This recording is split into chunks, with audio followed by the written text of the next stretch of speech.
Oke, mulai. Ya, start. Oke. Ya.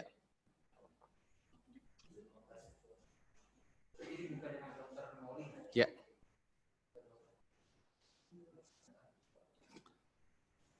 Thank you, Dr. Damayanti from Dr. Stoma Hospital. Hi everybody, thank you, Dr. Heri Suroto and all senior here, Professor Kaplan. Hi. Nice to meet you.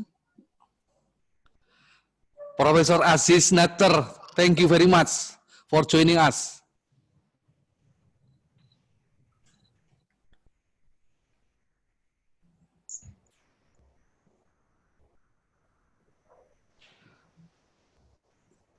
Okay. Yeah. Okay. Sorry.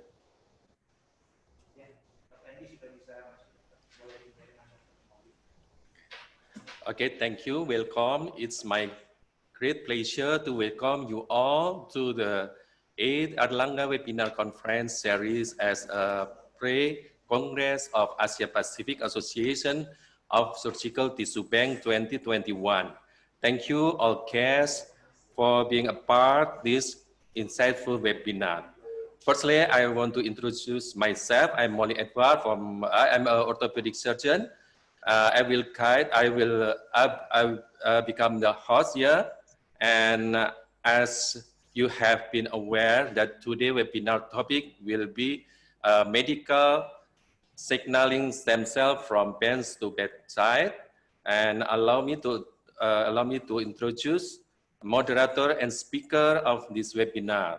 There will be Dr. Heri Suroto, PhD, as a moderator. He is a Director of Dr. Stoma Cell and Tissue Bank, Dr. Stoma General Academic Hospital, Surabaya, Indonesia. And there are three inspiring speakers from this webinar. Firstly, Professor Kaplan from Case West Reserve University, Cleveland, Ohio, United States of America, who will discuss medical signaling stem cell from bench to bedside. The second speaker, Dr. Ferdian Shah, PhD, as a chairman of regenerative medicine at Dr. Stoma General Academic Hospital. And the third will be Mrs. Rizka Andalusia, as Drug Registration Acting Director, Drug Production Control, Indonesian FDA, who will discuss stem cell regenerative medicine, regulation and supporting. And I want to introduce the panelists of this webinar, Professor Dikora Novemri Utomo from Indonesian Tissue Bank Association, or Perbaji, Mr. Bintang Sucahya, PhD from Indonesian Association of Tissue Engineering and Cell Therapy, Reja Selindo, and third panelist, Mr. Rahayu Salim, PhD from Indonesian Stem Cell Association, ASPI. I sincerely hope you will enjoy this fruitful webinar. Thank you for your appreciation. And I would like to pass this opportunity to the moderator. Please welcome Dr. Heri Suroto. Thank you, Dr. Molly. So it is a great chance for us conducting this webinar. There are 3 speakers, and also there are 3 panelists, and also a foreign guest owner, Professor Aziz Natter, and also there is from Indonesian FDA, Dr. Rizka Andalusia. So hopefully this webinar will have a great chance for us to learn and to share each other and to discuss. Yeah. So can the slide please? Yes, thank you. Yeah. I just want to memorize the third speaker. So I will start with my PowerPoint. This is 8th Erlangga Webinar Conference Series as a pre-Congress 18 Apastak 2021. Yeah. Proudly medicinal signaling cell from bench to bedside. And this is the flyer. Okay, next. Next, please. Yes, this is just to memorize that 2004, 16 years ago, I went to Case Western Reserve University, and I hearing your experience about the research of mesenchymal stem cell at the time, and hope a fortunate 16 years later in our hospital we have a cell and tissue bank installation. So it is a great chance in this meeting we can discuss each other. Okay, next please. And all of us know about Professor Arnold E. Kaplan. Yeah. He is professor at Case Western Reserve University, Skeletal Research Center. Yeah. He is so many publication and also citation and also the high index. Okay, we can see on the screen. So this afternoon we can discuss about we can hearing from Professor Kaplan with medicinal signaling cell. Okay, next please. The next speaker is Dr. Ferdiansah. Also, the subject area, he have so many research, documentation, citation, and high index. He is a chairman of regenerative medicine at Dr. Stomo General Academic Hospital. He will speak about the development of regenerative medicine in Indonesia. Then the last speaker, okay, she is Dr. Rizka Andalusia. She is Director of Drug Registration, Acting Director of Drug Production Control Indonesia, FDA. Yeah. He also have many research and citation and also high index. Okay, so please, Professor Kaplan, the time is yours, so we can hear from your experience and research. Thank you very much. Please, Professor Kaplan.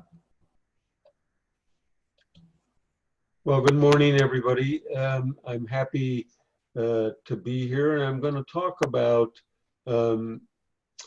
MSCs, and I'm going to make the very strong point that in your body, these cells are not stem cells, and I'll provide you with data for this.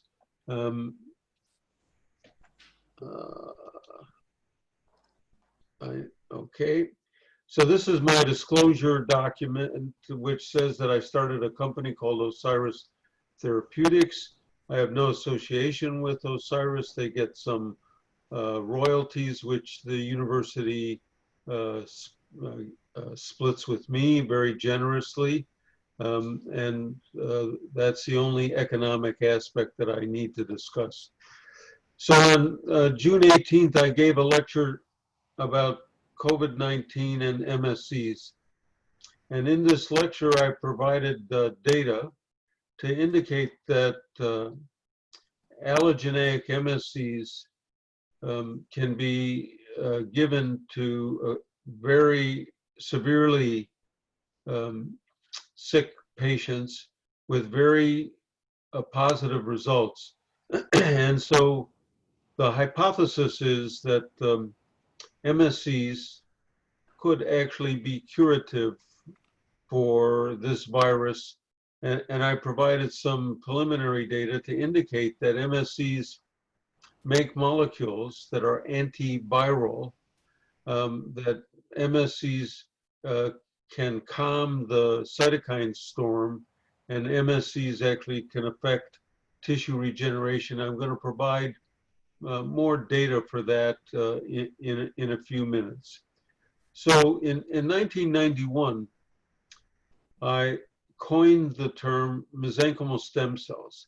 And I did this because in vitro, I could make these cells differentiate into cartilage or fat or bone or muscle or a variety of mesenchymal phenotypes.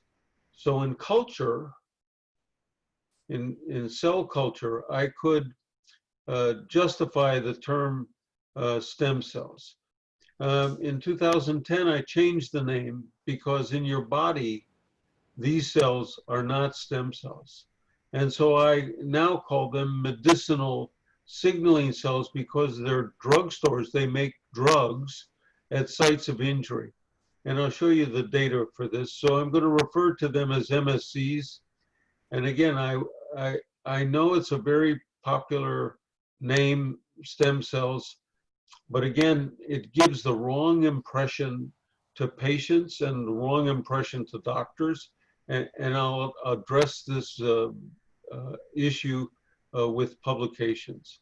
So here's the conclusion, simple conclusion to my lecture, that MSCs come from perivascular cells at sites of injury. MSCs do not arise from stroma. Stroma is an old anatomical term that means connective tissue. MSCs do not come from connective tissue, and I'll stress that in a few minutes. MSCs do not differentiate into mesenchymal tissues. They make drugs. They make therapeutic molecules at sites of injury, and I'll give you examples of this. MSCs can manage the local immune microenvironment. MSCs can make molecules to help injured tissues regenerate. They regenerate themselves. And again, I'll discuss that in detail, and completely unexpected in the early days. And now I'll show you the data. MSCs can make molecules that sit on opioid receptors and therefore can be used to manage pain. And also they make proteins which are both antibiotic and antiviral. So this is the theme of my entire lecture. It's a very simple logic which covers almost every tissue of your body, and that is that you have the capacity, innate capacity, to regenerate every single tissue of your body. And this is the example I always use, which is every single second, 15 million of your blood cells drop dead and are perfectly replaced without you ever knowing it. So while I said that sentence, 200 or 300 million cells drop dead in your body and were perfectly replaced. These cells in your bloodstream come from this real stem cell, this hematopoietic stem cell, which is in your bone marrow. If you do chemotherapy and radiation and you lose this cell, if you don't replace it, you will die, because all of those blood cells have half-lives and they will expire on time. Also in bone marrow, there's another cell, which again I called a mesenchymal stem cell. And in the late 1980s, I drew this slide as a hypothesis slide. And in the late 1980s, it was the dogma of the day that there was only one stem cell left in your body, and that stem cell was the hematopoietic stem cell. And so when I drew this diagram and said that there was this mesenchymal stem cell that I could make in culture go to bone or cartilage or muscle or tendon, ligament, or fat, this was not well accepted. It turns out that if you want to do tissue engineering, you have to be able to manage these lineages. So for tissue engineering of cartilage, for example, you have to be able to drive these cells down the appropriate lineage, because ear cartilage, nose cartilage, throat cartilage, knee cartilage, hip cartilage, ankle cartilage are all different. And so you can't just take an MSC and simply put it down this pathway. It has to be managed every single step in this pathway to give you the proper cartilage cell or muscle cell or whatever cell you want in vitro has to be managed. But if you want to talk about regenerative medicine, you only need to talk about the MSC at the top, and that's what I'm going to focus on. I'm not going to focus on this tissue engineering aspect. So I started working, and all my early publications were on MSCs that arose, that I was able to isolate and characterize and expand and culture from bone marrow. But now, almost every tissue of your body, there's a publication which says you can isolate an MSC, and you can take those MSCs and get them to differentiate into bone or fat or cartilage. And so for someone like myself that works with this special tissue bone marrow, it was rather appalling, for example, to know that you could get MSCs from fat. I can't think of anything more disgusting for someone who works on marrow to even think that fat could be a regenerative tissue. But indeed, you can get MSCs from fat. And what's missing from this slide is the fact that all of these tissues have blood vessels. And that's the connector between MSCs and the appearance of these cells in your body. So I'm going to give you the conclusion first, which is that all MSCs come from perivascular cells. So this is a capillary in heart, and these red cells that are grasping the capillary, they're the progenitors of MSCs. They're perivascular cells or pericytes. If you break the blood vessel or you inflame it, these cells come off and they differentiate into MSCs. And that's the origin of MSCs. And if you isolate pericytes, the cell surface marker most associated with pericytes is CD146, but also smooth muscle actin. You can see that you get a homogeneous curve. All of the markers for hemopoietic stem cells are negative in these cells, and all of these markers that we identified for MSCs, all of these are positive.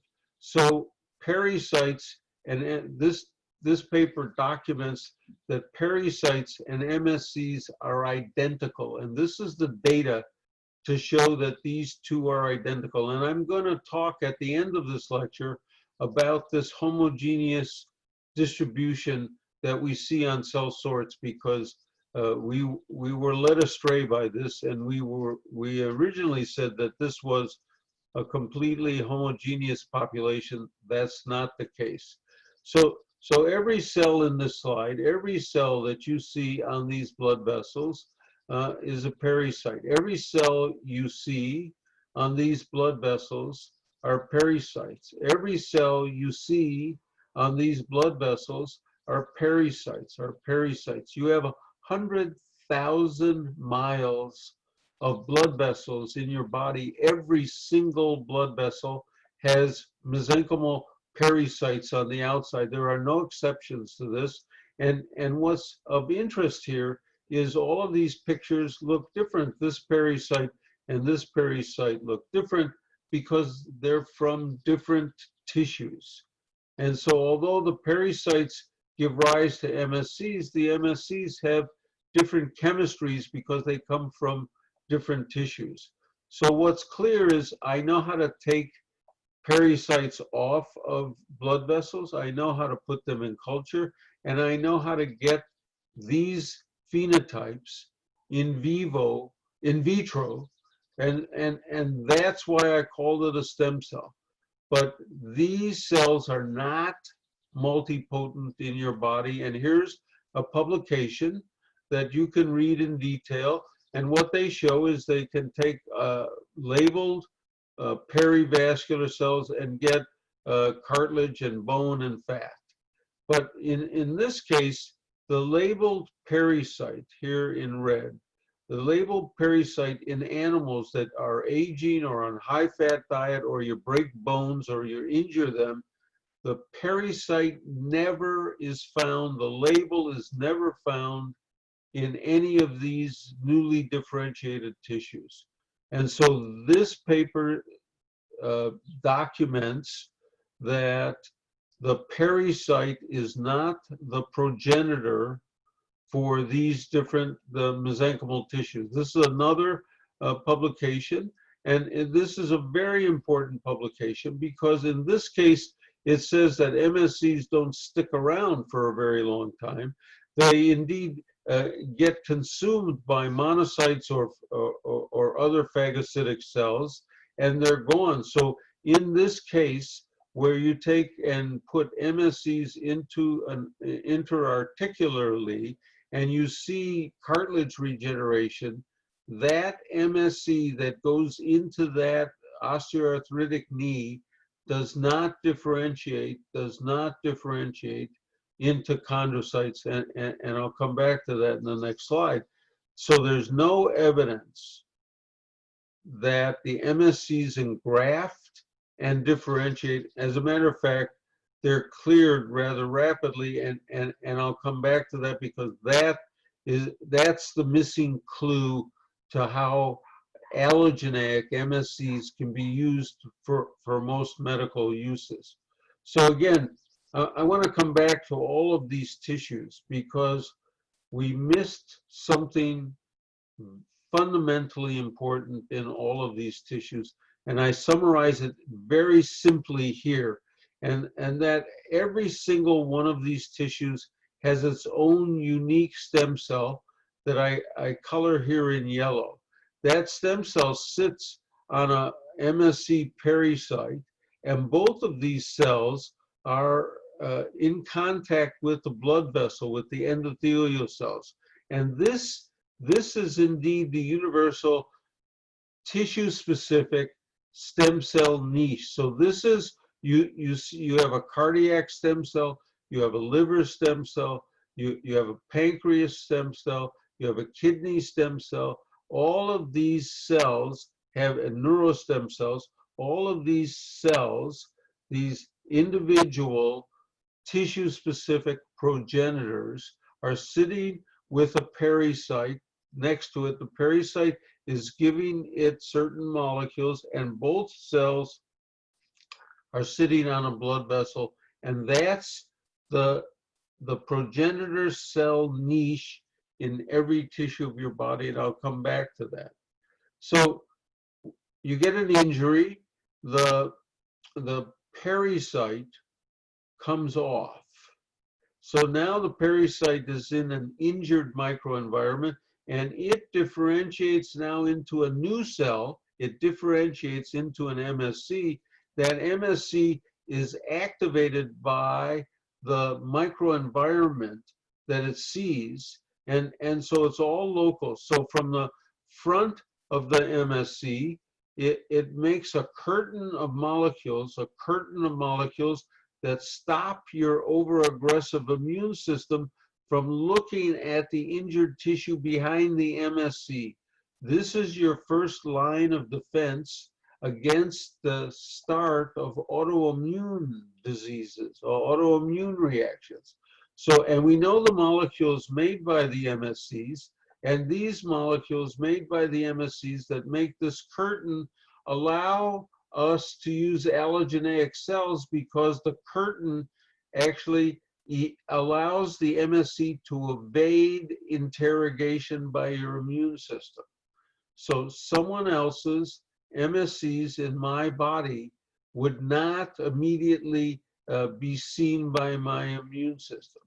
From the back of the MSC, it makes molecules that I call trophic, which are anti-scarring, manage pain, etc. And this sets up a regenerative microenvironment. And so the MSCs, they function as local mediators of tissue regeneration and of immune modulation. This is hugely important.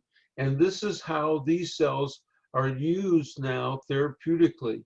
So if you go to this website, clinicaltrials.gov, and you put mesenchymal stem cells in the search engine, Today there are 1,137 clinical trials listed on this website. Here's the world map of all of the distribution of all of those.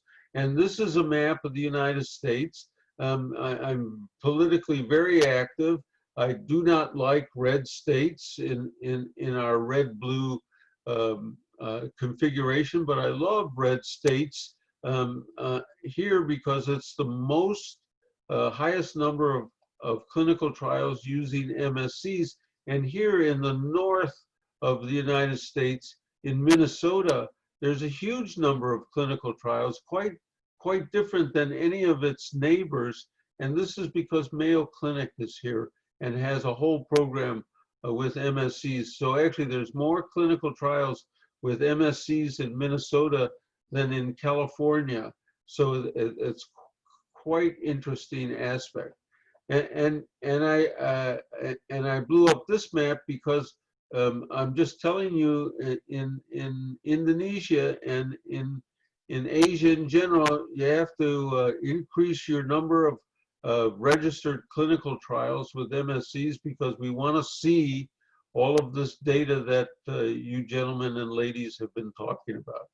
So I copy pasted all of the clinical symptoms that are found on this website. And I put these in higher font for those of you who are old like me and need higher font sizes. And what you see are Crohn's disease or kidney transplantation or rheumatoid arthritis or acute myocardial infarct. All of these clinical symptoms can be affected by exposure to MSCs. And the difference between me and a 5-year-old is vascular density. So I am an old man, so I have very low vascular density. So I need a booster shot. I need allogeneic MSCs to help me with my acute myocardial infarct. A 5-year-old breaks a leg, 3 weeks later, the bone is healed, regenerated. I break a leg, it's 3 months or more. So again, MSCs are not stem cells. They're cells that make drugs at sites of injury. And so I've changed the name to medicinal signaling cells. You can call them whatever you want. You should continue to call them MSCs because I have a very delicate ego. I prefer that you do that. But I'll give you a choice. You call them MSCs or call them Kaplan cells. The problem with that, I can't get any of my papers published when I call them Kaplan cells.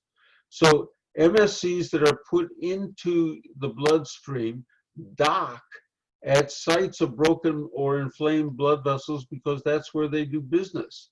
They have an immunocompetent component and a regenerative component, and they are the site-specific managers of your innate capacity to regenerate tissues. And what's missed by many people is that the MSCs that dock at different sites are sensory.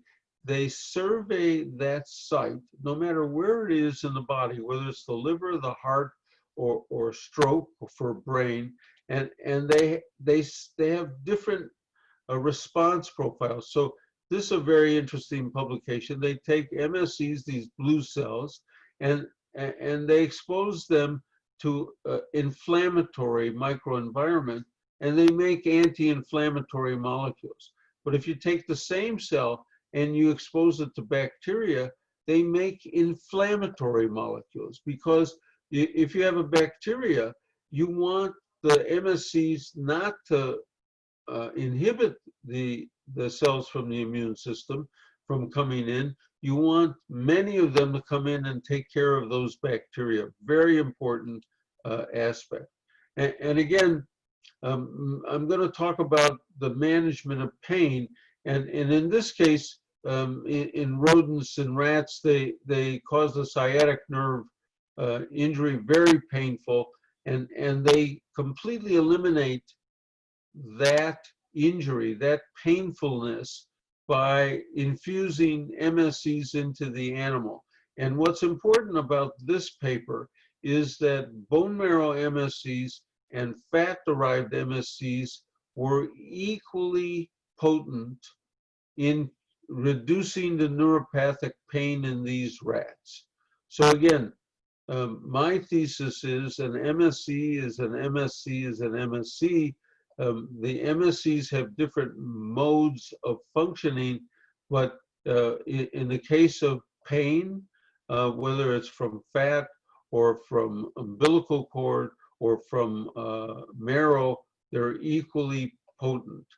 So all of us bump into a wall and we hurt our arm and it hurts like hell for about 20 minutes. And the next day it's black and blue. So we know that blood vessels have broken here. And what happens is that you get the release of MSCs. They see the screaming nerve and they make molecules that sit on the opioid receptors. Nothing's regenerated. Nothing is fixed at that point. But what is fixed is the nerve stops hurting. And that's what we see. This is Dr. Chang, one of esteemed colleagues at the Cleveland Clinic. And in 2015, he put this abstract in the annual meeting of the American Academy of Pain Medicine. And it describes fabulous experiments that were done in rats in his laboratory. All of us become tolerized when we take opioids. So for humans, you get somewhere around 10 or 16 weeks. After that, you become tolerized. And so in order to get rid of the pain, we increase the dose, and that's the basis for lots of this opioid problems that we're now having. What Dr. Chang did is he tolerized rats to opioids.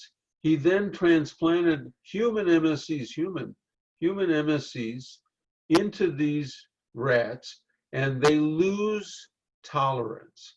And the better experiment, the one I like best, is he gave the MSCs first, and then he tried to tolerize these animals, couldn't do it. So this is actually the first real data that MSCs can affect opioid-induced hyperalgesia, and also that they make molecules that sit on opioid receptors. And Dr. Chang and his colleagues published this article. You can go read this article. And this is a clinical trial that's been described in the Journal of Pain Research. 10 female patients with horrible trigeminal nerve pain. These patients had liposuction, and so they gave fat, and from that fat they isolated what's called the stromal vascular fraction, and the stromal vascular fraction, by sorts, about 40 or 45% of those cells were MSCs. There were some endothelial cells, and there are some monocytes. They injected these directly into the trigeminal nerve area, and then they did follow-up 1 week, 1 month, 3 months, 6 months, and did pain scores. And the pain scores went from 9, which meant that these women were horribly into pain, and the pain scores went from 9 to 1 in 7 out of 9 of these patients, and also many of the patients stopped taking gabapentin, which they were using for pain management. This is a very important paper, and I have to say in 2011, I missed this paper, but this paper gives you another piece of hugely important information. So these are rats, which they did a trigeminal nerve pain. And so if you touch the cheek of the rat jumped. And if you give them opioids, they don't jump when you touch their cheek. Or if you give them human MSCs, bone marrow MSCs, they don't jump. And so every week they would take this molecule, which is a peripherally acting opioid receptor antagonist. So it knocks the molecule off the opioid receptor. And for the first 3 weeks, actually, this antagonist knocks the molecule off the receptor. So if you touch the cheek of the animal, they jump. In this case, if you do it on week 5, it doesn't work. And what's happened is that the pain management has shifted to the back of your head, to the brain, to the central nervous system, and you need a different kind of molecule, an RNA inhibitory molecule, which works on mu receptors.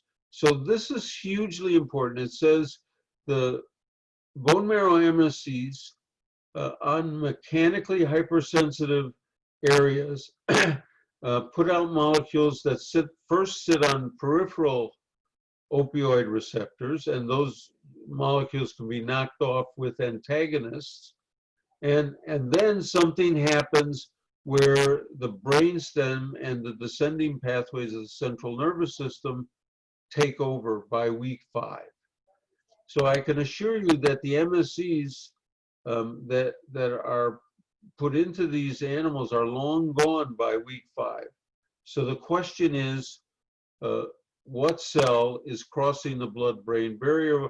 What cell is now affecting the mu receptors? This is a hugely important point. So I want to summarize all of this by saying MSCs affect pain by their paracrine capacities. The MSCs are effective for both central and peripheral nervous system. They of course reduce inflammation, which is a part of pain management, but the regenerative activity and the fact that these MSCs make molecules that sit on opioid receptors, hugely important aspect of their functionality. And again, these MSCs are functioning locally. So again, this gives me the justification again for calling these cells medicinal signaling cells. So there are many, many companies that are producing MSCs. Again, remember, I started this company, Osiris. Osiris was purchased by Mesoblast several years ago, and Mesoblast has now actually completed a phase 3 trial for degenerative disc disease and low back pain. And this is a spectacular use of MSCs. So you have an MRI hot disc, and under fluoroscopy with a long needle, they deliver 6 million total, 6 million allogeneic culture expanded marrow MSCs to this site. And they've reported publicly a 100 patient phase 2 clinical trial, the results of which you can read on the Mesoblast website. And the 3-year outcome data from this single injection of MSCs has a huge positive effect on low back pain. And this 3-year outcome is quite spectacular. What's also hidden in some of this data is the fact that there's probably early on around 50 or 60% of the patients who don't respond to this treatment. We know that the treatment works because some patients have completely alleviated low back pain. But these non-responders are very important aspect, and I want to bring this out because of the physicians in the audience. If you have a headache and you take Tylenol and it doesn't work, it doesn't mean that Tylenol doesn't work for headaches. It just means you're a non-responder. And for every drug on the market, whether it's a prescription drug or over the counter, 30 to 40% of the people who take these drugs are non-responders. And in the case of MSCs, the non-responders are probably going to be a higher percentage because the MSCs, allogeneic MSCs, are not tuned for the disease they're fighting, nor are they tuned for the response profile of the patient. So if you take my MSCs and you put them into your body, my MSCs, of course, are enormously strong and very active. And if you don't respond to them, it's your fault. It's your genetics, which are actually causing you to not respond.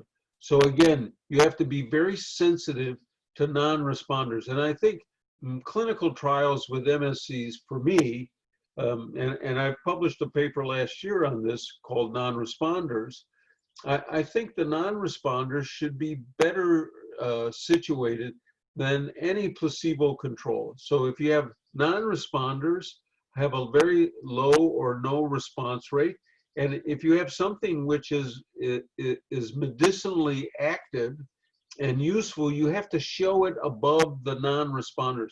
So if you gave 100 patients all MSCs, 30, 40, 50% of those patients will be non-responders. You can identify them. Everybody gets the same treatment. You don't have to be blinded. You don't have to give them saline. And if you're a COVID patient, if I'm a COVID patient, thank you. I don't want saline. I want MSCs and I want them soon.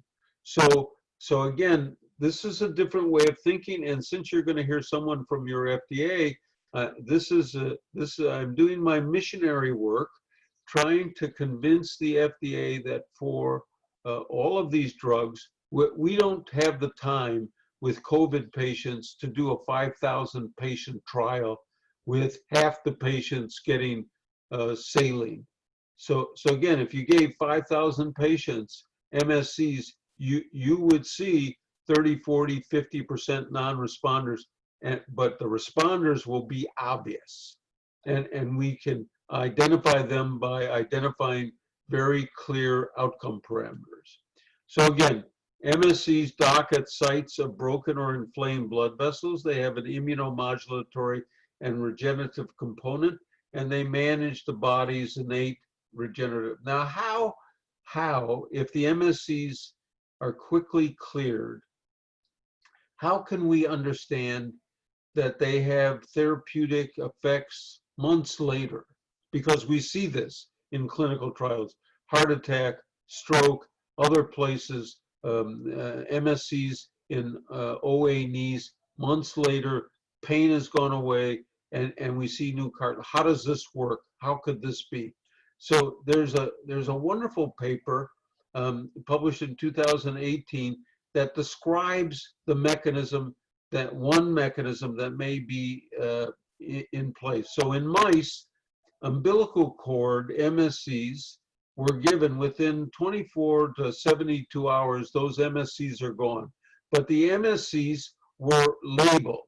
And what you see is that label is in a monocyte, which is called LY6C low monocyte. So the monocyte has eaten the MSC. So when they eat these MSCs, the monocyte becomes CD206, CD163 positive. When that monocyte bumps into a T cell, it converts it to a regulatory T cell. And I would say to you, there's lots of data and lots of interest in exosomes. An MSC is just a big exosome for me. If you eat it, it's instructive. If you take a bunch of small pieces of the MSC and you eat them, that's the key element. And I know you're not going to remember this paper, or you're not going to read it because it's highly technical. So I made this cartoon. This will be the only thing you remember. I'm convinced of that. So you have a monocyte here, red, eats the yellow MSC and instructs that monocyte, that LY6C low monocyte, becomes instructed.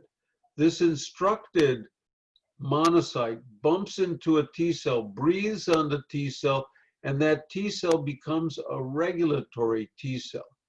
A regulatory T cell can cross the blood-brain barrier. A regulatory T cell can stay in your tissue for your entire life, can certainly stay there for months, and can regulate aspects of the immune system at that site. And that's how you can get long-term effects. So again, MSCs stay at injury sites for a very short time. The long-term therapeutic outcomes are from secondary influences like being eaten by a monocyte or a macrophage. So they then set up, so the MSC sets up this regenerative and reparative cascade. So here's a very simplified diagram. Pericyte comes off. That pericyte is activated by the injury site. It makes all of these molecules. Again, we know the names of the molecules that are involved here. You can also, for older people like me, you can supplement the MSCs at an injury site by giving allogeneic cells. And again, it sets up at the injury site a regenerative microenvironment. And it's also involved in pain management, which is a hugely important aspect for COVID patients. One of the physicians in China who I talked to said he knew the MSCs were working 2 days after he gave the MSCs to the patient because the patient stopped moaning. Hugely important observation. So I want to go back to the mistake that I made early on when I was calling these stem cells, and I was saying that the MSCs, look how homogeneous this sort is. It's a nice Gaussian distribution in every one of these cases, and so therefore the MSCs should be homogeneous. This is wrong. So there's two reasons for thinking. There's a paper which you can look at by looking up this name, in which they put barcodes in every single cell, and you got all of these different clones with different barcodes. And by third passage, you can see you're selecting for certain clones. By fifth or sixth passage, 1 or 2 or 3 of these clones, that these clones were minor components of the original isolate. They're now the dominant cell. These are immunosuppressive, immunomodulatory, but again, this clone was less than 1% of the total, and by passaging them many times, you've selected for these cells. They don't represent the distribution you see originally. This is a huge, there are 2 papers I'm going to show you. You should read these papers. This is one paper which has to do with the functional differences between fat-derived MSCs and bone marrow-derived MSCs. They have 17,000, and so the technique used here is single cell RNA-seq. So the technology is capable of taking every RNA molecule and sequencing it. So we know every single RNA molecule in these cells. And what you see here is 17,000 of those RNA molecules are the same in fat-derived or bone marrow-derived, blue versus red. But you see there's around 1,500 genes which are unique to fat or unique to marrow. So MSCs have a huge overlap in terms of their gene sets, in terms of their RNA molecules that are synthesized, but they have molecules that make them unique. So which one is better therapeutically? Nobody knows, but we know these 2 are different. And this is called principal component analysis.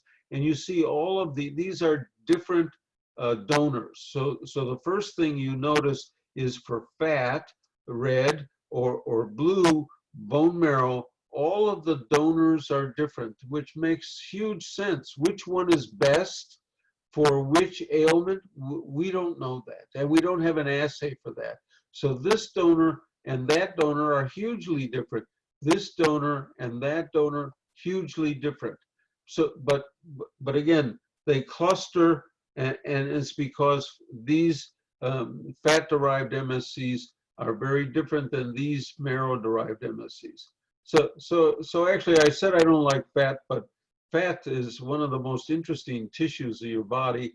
The MSCs, again, the pericytes are on every single blood vessel without exception. There's many pericytes here. I showed you scanning EMs, pericytes on all these blood vessels. There are pericytes. And this is a paper that was in Science last year. And again, it does single cell RNA-seq for MSCs isolated from fat and passage. And what you see is that there's a software package which groups all of the MSCs because they have similar transcripts. So these transcripts and these transcripts have huge overlap, but they also have unique RNAs found in green that are not seen in red. And here are the names of what these cells are. So for example, these cells are committed pre-adipocytes.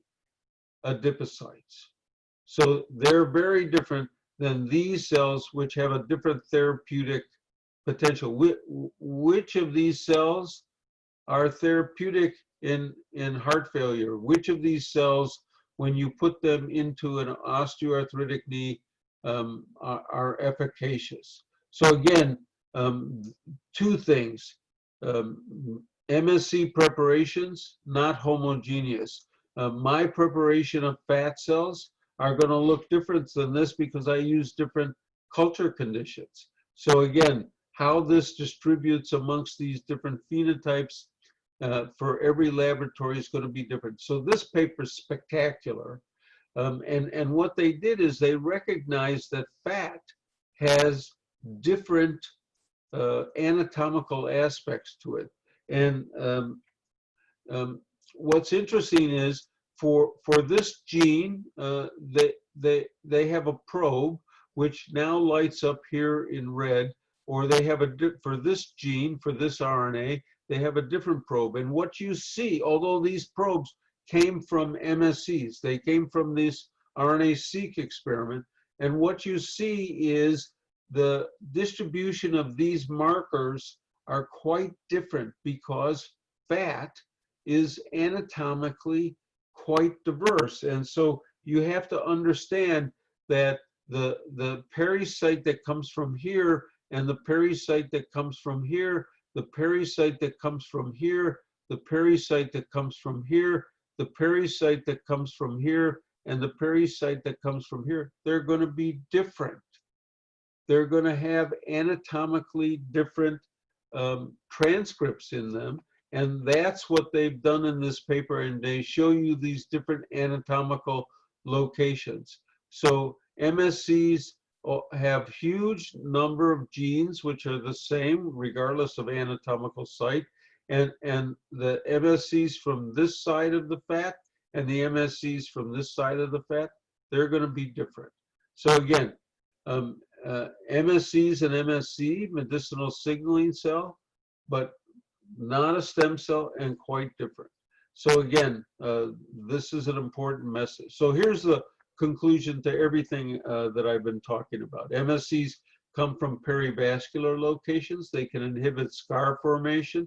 They modulate the immune system, and because they're immunoevasive, it allows us to use allogeneic MSCs for therapeutic purposes.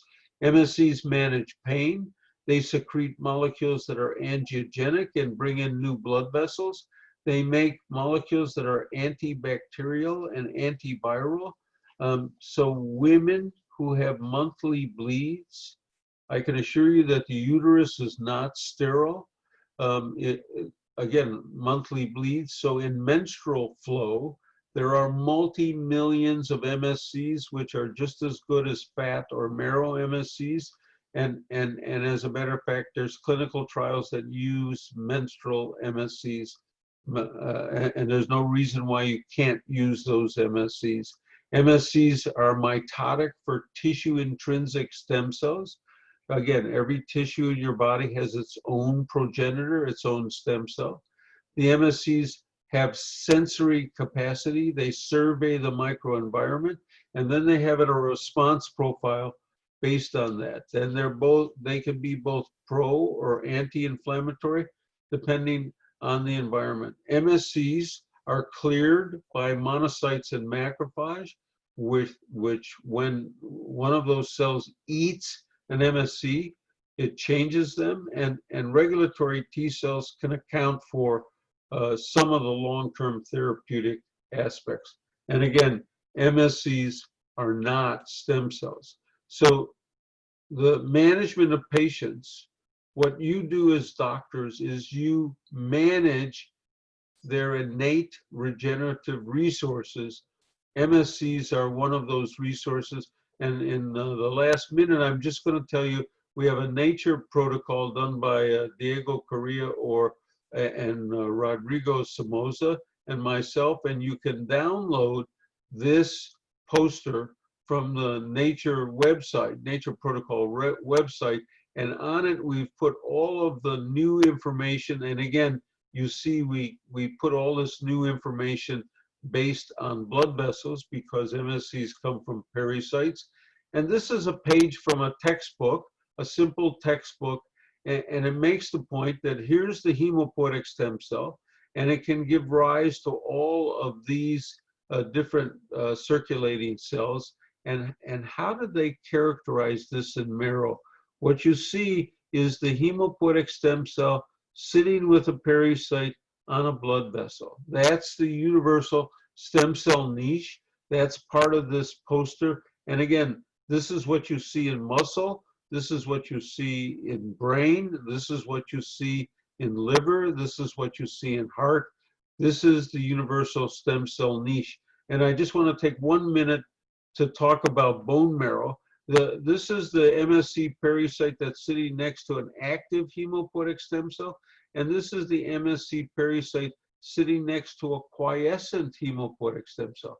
This cell's making different molecules compared to this cell making different molecules for the active hemopoietic stem cell that's putting progenitors into the bloodstream. What we see is that the cell surface signature of this cell and the cell surface signature of this cell are quite different. So we can actually sort these two different pericytes from marrow. Remember, marrow is heterogeneous, and in marrow there's a different MSC that's already associated with bone lineage. That's going to become an osteoblast and eventually an osteocyte. The last point is, you were taught in medical school that sympathetic ganglia control blood vessels.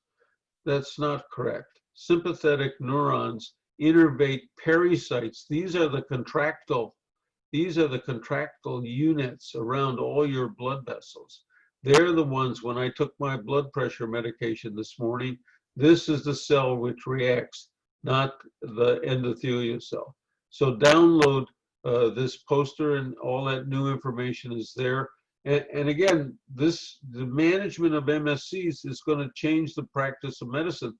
Someone in Cleveland, outside of Cleveland, who gets a heart attack, we send a helicopter, we bring them into the hospital, they treat them.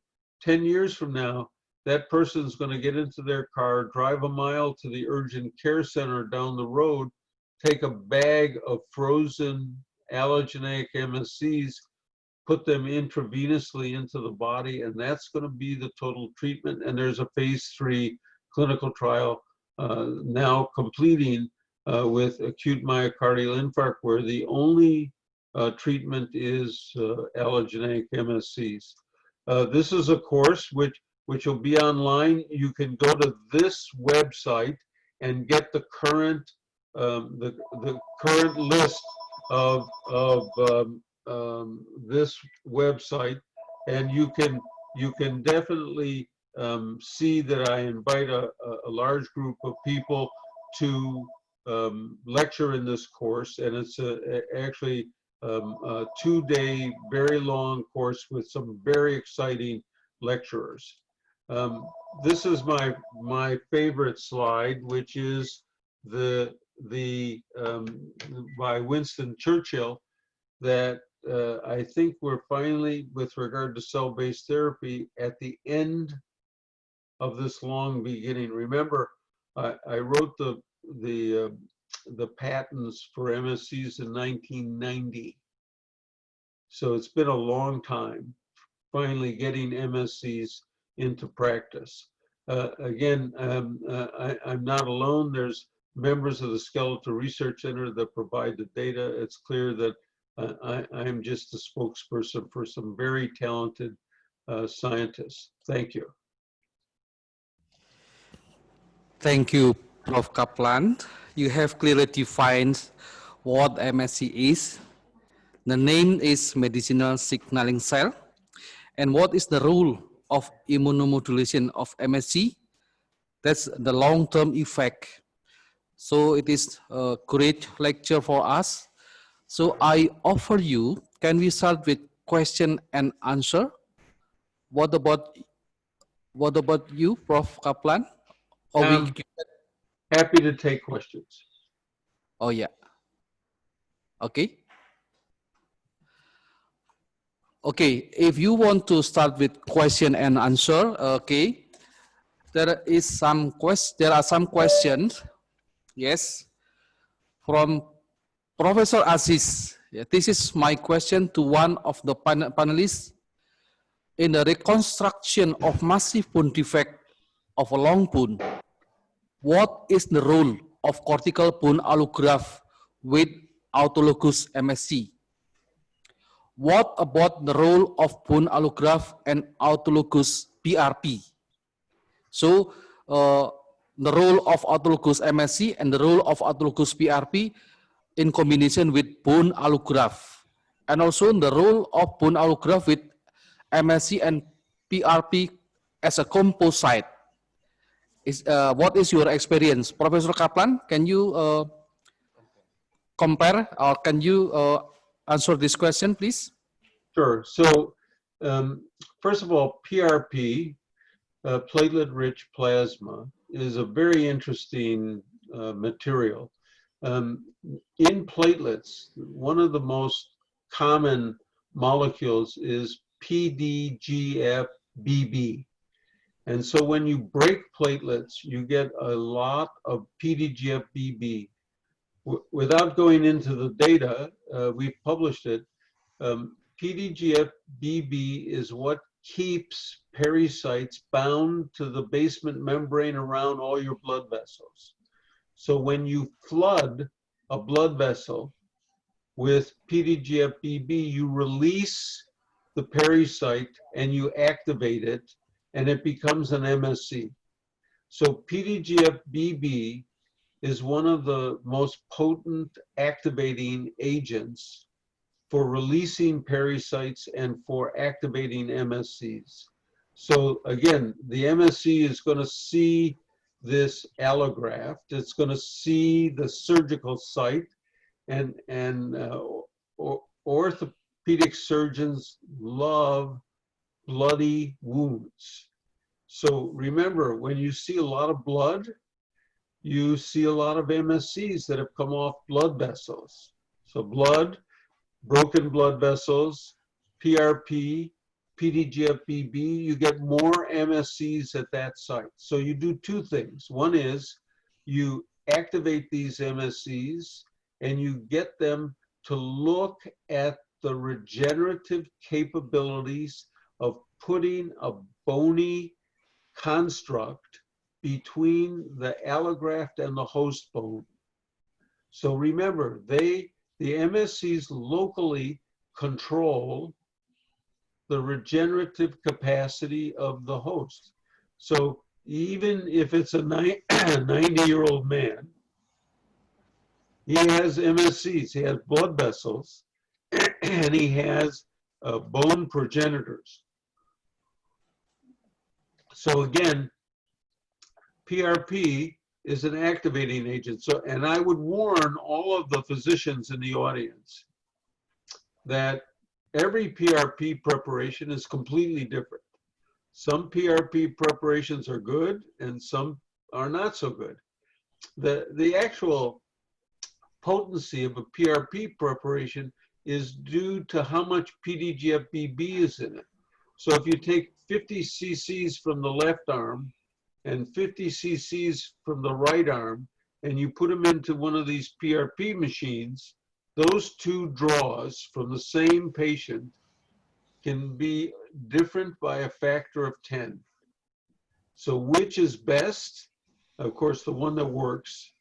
But again, PRP activates MSC. So if you put PRP into an osteoarthritic joint, it goes into the synovial lining, releases the MSCs. The MSCs see this inflamed synovium, and they activate it. So again, allograft is enhanced in its in generating the host's regenerative capacity. So it's the host that's making bone, not the allograft, that's for sure. So again, everything has to do with the management of the host, and the orthopedic surgeons who use allograft tissue always want to activate the host. And so many times the orthopedic surgeon will take a little bit of marrow from the marrow cavity and put extra marrow on there. And again, what they're doing is enhancing the generation of MSCs and the activation of those MSCs. PRP can also function that way, but every single PRP preparation is different. I don't care what the manufacturers tell you that they're all perfectly the same. We know from experience that they're not perfectly the same. Okay, thank you. Prof. Aziz, any comment from you, Prof?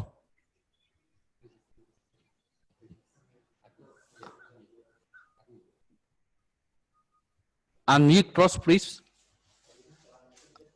You first unmute first. Unmute. Okay. Oh yes, thank you. Thank you, Professor Kaplan. That was a very good answer. But can I ask you if allogeneic cells, seems in the COVID era, allogeneic is okay. Why do we need autologous MSCs for bone or for cartilage? We are using autologous. Now, why is that? Do we need to change? Yeah, so again, for an old gentleman like yourself, you need a booster shot. You don't have enough MSCs at the site of bone repair to help you yourself. That's why if you broke your leg, 3 months to get that. For me, I need a booster shot also. So that although we could use autologous MSCs that we purify and culture expand, we off the shelf, allogeneic are easier to come by. The other important point to note is what I said is the MSC naturally comes off the blood vessel and sets up a curtain of molecules. So people who have autoimmune disease, maybe the MSC doesn't work so well. So in this case, if I had MS, autoimmune disease, MS, I don't want autologous MSCs. I want allogeneic. I want a chance that if my MSC is defective, I want somebody else's. And so that's the answer to the question. So if you had a cell line that was enormously osteogenic, then you would use it, right? So again, autologous is fine. I don't have any problem with autologous, especially for bone break. And you as a surgeon will always take extra marrow, so you'll always use autologous. But in the case of people who have autoimmune diseases, in the cases where you know that you have bone defects or you you have you have very thin bone, then maybe allogeneic is going to be better. What you want is the MSCs to make drugs. So the extra MSCs are not making bone. The extra MSCs are making drugs for the regenerative management of that patient. So again, it's just a different logic. I apologize for calling it a stem cell and giving you the wrong idea, but you put extra MSCs into a surgical site, they're going to make drugs. They'll never differentiate. There's papers that show that. Thank you. Yes, we have heard about that message, Prof. Yes. We have also heard about many efficacy of MSC, many rule of efficacy, but we still haven't hearing from you regarding the safety. There is one question from the participant. Is there any risk or adverse reaction if MSC transplanted to body? What do you think, Prof? So in clinical trials that have been reported that are very rigorously followed throughout the world, there's probably on the order of 50 to 100,000 people who've had MSCs. And to my understanding, there are not any adverse events. So again, giving the, when I started this, of course, I was completely against allogeneic MSCs because I thought they're going to be rejected. But now that I understand that they make this curtain of molecules that stop my immune system from seeing them, and they're immunoevasive, allogeneic MSCs, I think are perfect. And I'll tell you the data, which is mind-blowing. For kids who had graft versus host disease, these kids had some of them are about to die from graft versus host disease. Young kids, 7 to 10 years old, are going to die from graft versus host disease. They've been given multiple infusions of MSCs, some of them up to 20 different infusions from 3 or 4 different donors. So multiple infusions from the same donor and multiple donors. Now, the children recovered and walked away. They never rejected any of the donor MSCs. There was never an adverse event. So again, multiple injections of MSCs, no problem. Multiple donors, no problem. So again, safety, I think, you know, if 1 million people get MSCs, we're going to have a couple that have problems. That's the way life is. But at the moment, I don't know of any adverse event. If a doctor puts fat into somebody's eye, that person's going to go blind. That's been done and reported. So although fat has MSCs in it, putting fat into the eye is stupid. So again, I don't know of any adverse events. Some patients who get MSCs have a rise in temperature. Some people, when we do bone marrow transplantation, the surgical nurse always checks the lung, because if you put too many cells in, they get stuck in the lung and it affects lung function. So if you put too many cells in too quickly, it's a problem. But and they've seen those problems, but they're not adverse events. The people walk away from those without any problem. And again, COVID-19 patients given MSCs, there's been no adverse events, even from COVID patients. So you can imagine, or graft versus host patients who are about to die. So again, you can give me MSCs, or any of you individuals want to give me your MSCs, I'm happy. Thank you. Okay, you have also mentioned about allogenic usage of MSC. So I think we also must hear from Indonesian FDA about the regulation of using allogenic. We will hear about that regulation from Dr. Rizka. But before that, I think we still have one question from finalist, Dr. Dwikora. Professor Dwikora, please. Thank you, Dr. Heri Suroto. My question is for Professor Kaplan. Regarding the tissue engineering, there have been a lot of studies showing that the application of MSCs in some critical size defect that would benefit to healing capacity of the tissues. But one question remains, how much the MSC concentration are required to provide this healing capacity? And then second question, is there any way to lower the require of MSC's concentration to provide equal beneficial effect? Thank you, bro.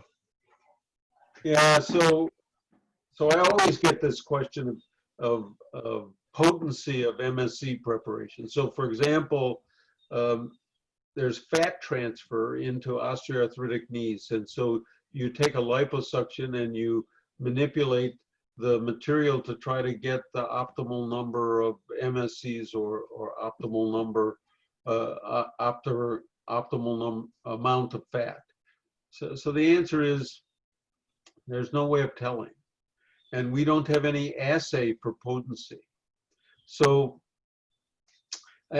I would say the following. You have to be very careful. What's interesting is this Mesoblast study on low back pain.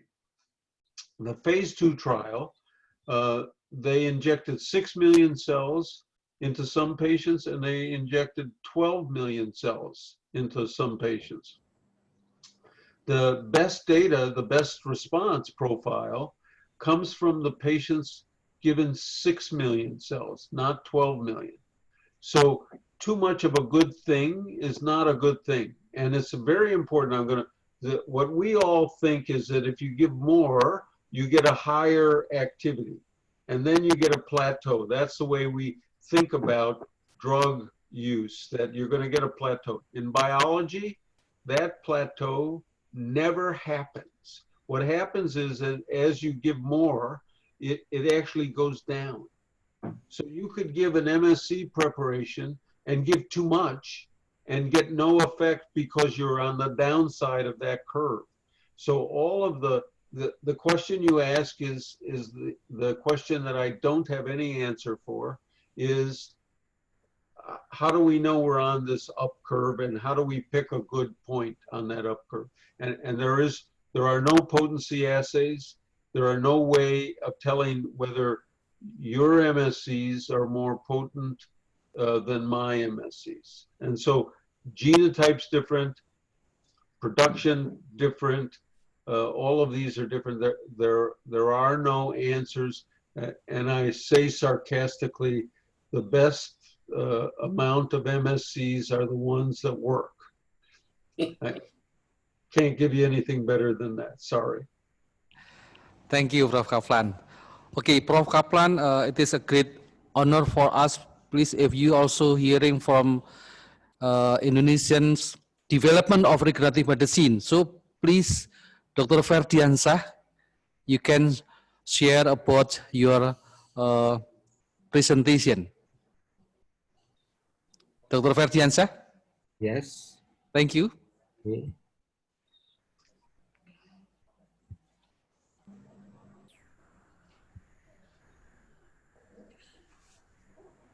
Okay, Dr. Heri, thank you very much. And thank you for Prof. Kaplan for the very interesting lectures. And you has changed our mind about the stem cell to medical signaling cell.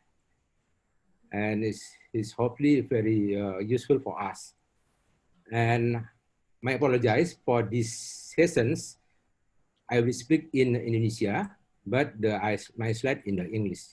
Thank you very much. Para pendengar sekalian, saya tidak bicara dalam bahasa Inggris karena mungkin lebih gampang saya bicara dalam bahasa Indonesia. Saya judul tentang material based therapy to regenerative medicine. Kenapa saya ambil topik ini? Karena saya mengambil situasi di Surabaya, di mana kita berangkat dari tisu bank sampai akhirnya bisa membentuk suatu institusi yang membuat dan menterapi dengan stem cell. Sebagai pembukaan bahwa kita tahu bahwa penyakit trauma dan penyakit kronis ya pada umumnya itu terapinya bersifat paliatif atau hanya bisa menghambat progresif disease dan komplikasinya. Pada kasus yang lain, pada organ, itu kadang-kadang dibutuhkan transplantasi. Ya, kita tahu bahwa di Indonesia terutama itu sangat terbatas donornya, ya, termasuk juga untuk jaringan. Dan kita berharap adanya regenerative medicine ini atau tissue engineering itu adalah untuk menghadapi kasus-kasus seperti di atas. Ini konsep yang harus kita tahu tentang definisi. Pertama, repair. Pada repair, ya, healing atau pada organ atau jaringan yang rusak itu adalah by fibrous tissue, ya. Nah, pada kondisi ini mungkin organnya masih ada, tapi fungsinya akan menurun sejalan dengan besarnya fibrous tissue yang terbentuk. Sedangkan pada regenerasi, ya, healingnya pada organ atau jaringan rusak itu adalah dengan selnya di semula, sehingga organnya ada dan fungsinya tetap dipertahankan seperti semula.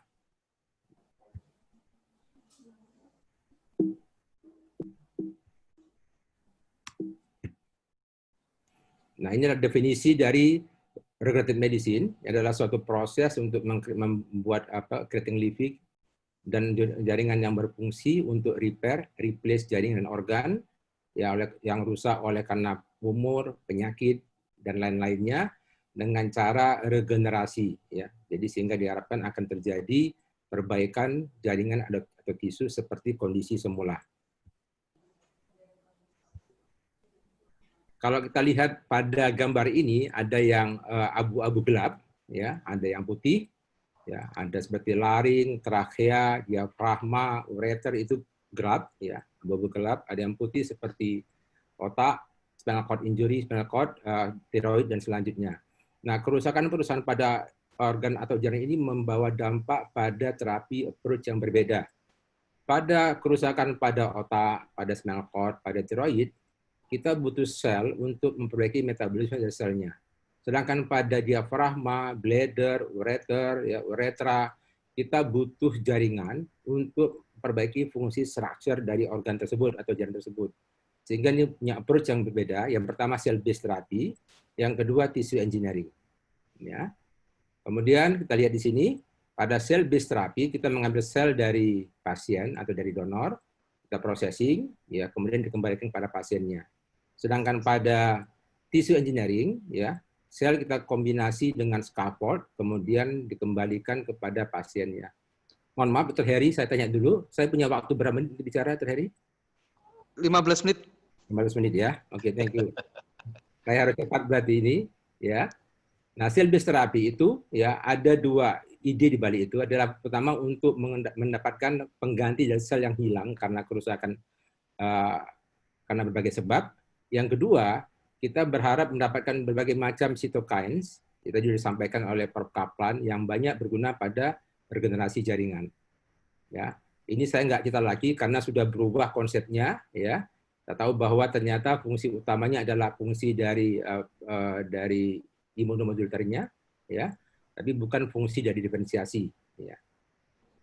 Kita lihat di sini bahwa MSC ini katanya teorinya tadi itu disebutkan bisa berubah berdiferensiasi menjadi sel yang kita inginkan, atau juga dia menghasilkan trophic effect oleh karena sekresi dari protein yang dihasilkannya. Ya. Tapi ini data-data yang saya dapatkan juga sama dengan yang mungkin dari Prof. Kaplan, itu saya juga mengutip dari beliau bahwa hanya sedikit sel yang kita berikan yang survival setelah kita berikan. Ya. Jadi diduga, ya, semua itu adalah karena dampak dari protein yang dihasilkannya, ya. Jadi MSC bisa mengurangi inflamasi, mempromosi osteogenesis, menginduksi sel migrasi, proliferasi, diferensiasi, dan juga bisa membentuk SCM, ya. Dan semuanya itu karena trophic effect dari MCS, ya, bukan oleh karena diferensiasinya. Ya, ini sekelompok dari yang dikelompokkan protein-proteinnya, ada yang untuk sel survival dan proliferasi, ada yang untuk remodeling pada SCM, untuk angiogenesis, dan ada juga untuk imunomodulatory. Nah, tadi sudah disebut sama Prof. Kaplan, ini saya terus saja ya. Ini jurnal saya kutip tentang saatnya untuk kita berubah nama, ya, merubah namanya menjadi medicinal signaling cells. Ya. Ini riset dari Dr. Asra, saya ambil. Ya, beliau melakukan terapi ini cell based terapi ya pada pasien dengan chronic hemorrhagic stroke, 1 year follow up, subjeknya chronic hemorrhagic stroke dengan autologous BMC ya, dengan intraventikuler. Mekanisme ini juga adalah karena parakin efek, disebutkan bahwa improvement terjadi ya pada grup yang diterapi tapi tidak signifikan secara statistik ya. Dan pada adverse effect-nya timbul transient sepalgia. Ini report yang kedua yang dipublish tentang intraventricular transplantasi pada autologous bone marrow MSC pada pasien setelah hemorrhagic stroke.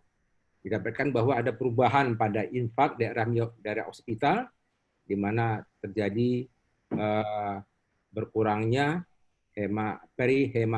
perihematomal hypodensity. Ya. Sekarang approach kedua ini banyak dikenal oleh para ortoped, yaitu adalah tissue engineering, merupakan kombinasi dari terapi dengan sel, dengan biomaterial dan biomolekul. Ya, jadi triad of tissue engineering, sel, scaffold, dan biological factors. Ya, di sini kita menggunakan selnya bisa pakai sel matur, ya, atau progenital atau stem cell. Ya, bisa autologous, bisa allogeneic. Ya. Scaffoldnya bisa natural atau sintetik, ya, bisa dengan SCM yang paling baik. Ya, sel ini bisa berproliferasi dan non-organisasi menjadi tisu atau organ yang kita maintain untuk sesuai dengan kekhususannya. Ya. Scaffold yang baik mestinya biokompatibel, biodegradasi, punya sifat mekanikal tergantung dari kegunaannya, struktur yang mirip dengan kondisi tempat yang kita berikan dan gampang dibuat, mestinya begitu. Ya, ini adalah biologic versus scaffold sintetik. Ya, kita tahu bahwa masing-masing itu punya keuntungan dan punya kerugiannya. Tapi yang sintetik ini butuh teknologi tinggi, di mana kita belum banyak menguasainya. Di Surabaya kita masih dominan menggunakan biologic scaffold, baik itu dari human maupun dari hewan. Ya. Karena yang sintetik ini kita butuh partner dari bidang ilmu lainnya. Kemudian yang biologik ini, ya, SCM yang paling kita gunakan diproduksi oleh sel residen yang terdiri dari struktur protein-protein struktural seperti kolagen, elastin, laminin dan selanjutnya, ya. Dan ini bisa mensupport pelekatan sel, proliferasi, diferensiasi, juga bisa untuk support biomekanik. Ya, kalau kita lihat di sini ada integrin, ya strukturnya ada kolagen, fibronectin, laminin, glucosamine dan selanjutnya yang berguna untuk untuk menyimpan dari faktor-faktor atau sitokin dan juga untuk tempat rumahnya sel. Hal ini yang sulit untuk dibuat dengan cara-cara sintetik. Ya. Dan cara processingnya banyak ini. Yang jelas itu tujuannya adalah untuk mengambil semua antigenik epitopes-nya supaya aman, ya, dengan cara fisikal, enzimatik, atau chemical. Jadi kita banyak bisa satu atau dua atau kombinasi dari ketiganya. Ya. Nah, pada kondisi ini, pada tissue engineering kita butuh membuat suatu kombinasi antara biomaterial, ya, dengan sel, dengan menggunakan bioreaktor, dan akan terjadi suatu engineer tissue graft yang bisa kita gunakan untuk macam-macam, ya, macam-macam terapi, ya. Jadi biasanya kalau biomaterial tipis itu tidak ada problem dengan distribusi dari selnya, tapi kalau tebal, kalau biomaterialnya besar tebal, itu agaknya sulit untuk masuk ke bagian tengah, terutama dari biomaterial tersebut, sehingga selnya tidak bisa penetrasi ke tengah. Dengan teknik bioreaktor yang baik, ya ini ternyata ini statik dengan petri dish, maka distribusi sel itu hanya pada surface-nya saja. Tapi kalau dengan bioreaktor bisa sampai masuk ke dalamnya, sehingga seluruh komposit antara scaffold dengan sel itu menjadikan suatu komposit yang sempurna, yang utuh. Ya, tidak hanya bagian permukaan aja yang ada selnya, tapi seluruhnya. Ya. Nah, sekarang saya cerita bagaimana di Surabaya. Sekarang Dr. Heri sebagai kepalanya sedang men-set up ruangan, ya. Untuk di sana memang agak ini berdarah-darah ini ceritanya ini. Dan nantinya akan ada, sekarang sudah ada 2 room kelas B, kelas C, 5 room, dan kelas D. Kita masih mengurus sertifikasi ke BPOM. Ya. Kemudian sel antioksidan secara definisi adalah tempat kita melakukan aktivitas screening, pengambilan, processing, penyimpanan, distribusi, sel, dan jaringan tubuh manusia untuk research dan untuk services. Ya, apa yang kita kerjakan di sana itu ada natural biomaterial, ada bone allograft, ya, ada soft tissue dan juga xenograph. Xenograph ini sekarang kita tidak produksi lagi di bank jaringan, ya, karena kita akan disertifikasi. Jadi kita teknologinya kita transfer ke suatu perusahaan farmasi untuk diproduksi, untuk dibuat di sana. Jadi sekarang bank jaringan hanya membuat untuk human tissue saja, ya. Ini produk dari kita, ada yang bentuknya freeze dried, ya. Freeze dried ini adalah beku kering, jadi disimpan dalam suhu kamar, macam-macam produknya, mulai dari bone, tendon, membran amnion, bovine, ada lagi ada juga fascia lata, tergantung dari donornya.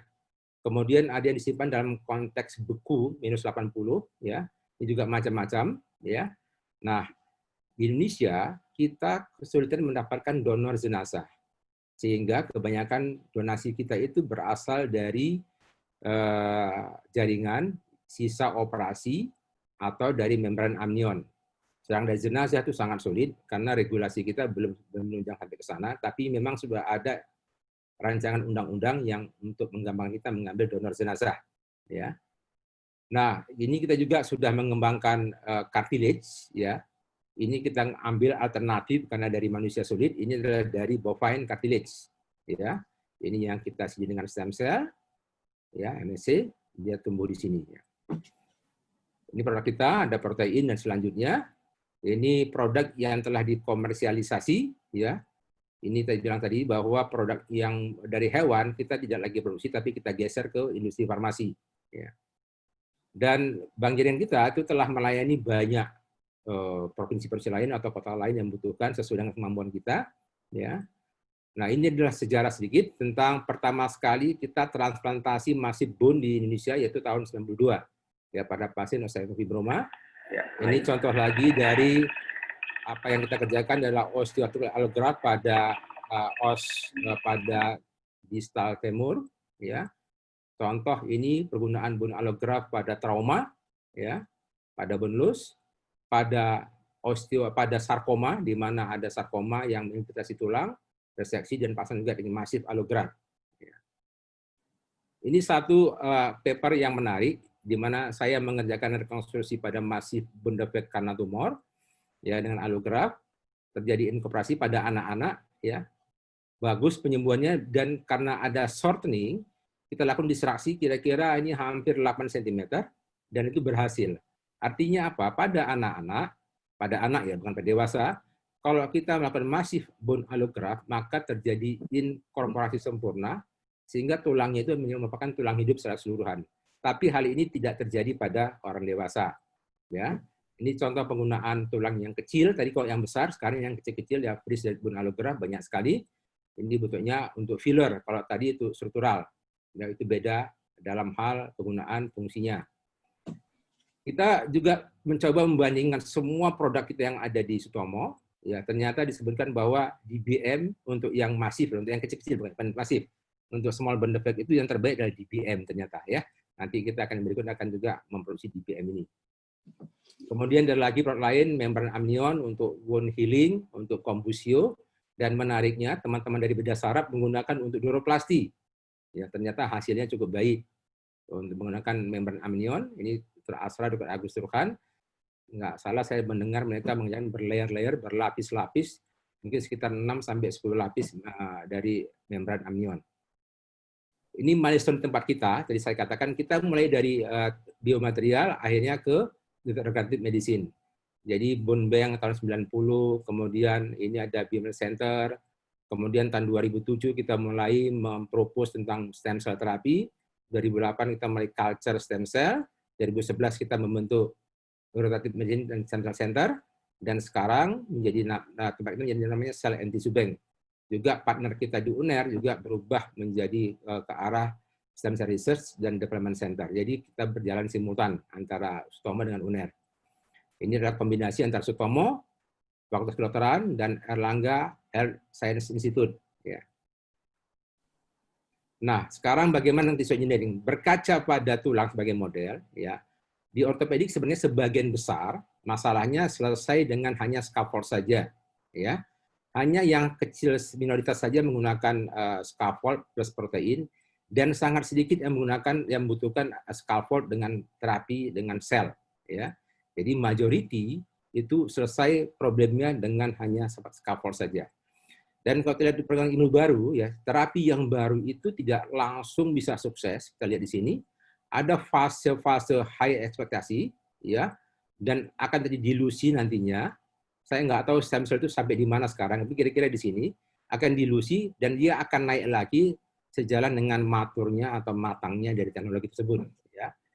Ini adalah riset peneliti tadi Stomo, ya, yang dirancang oleh Dr. Heri Suroto tentang tissue engineering yang melibatkan banyak hal, tendon, nerve, bone, cartilage, muscle, dan selanjutnya.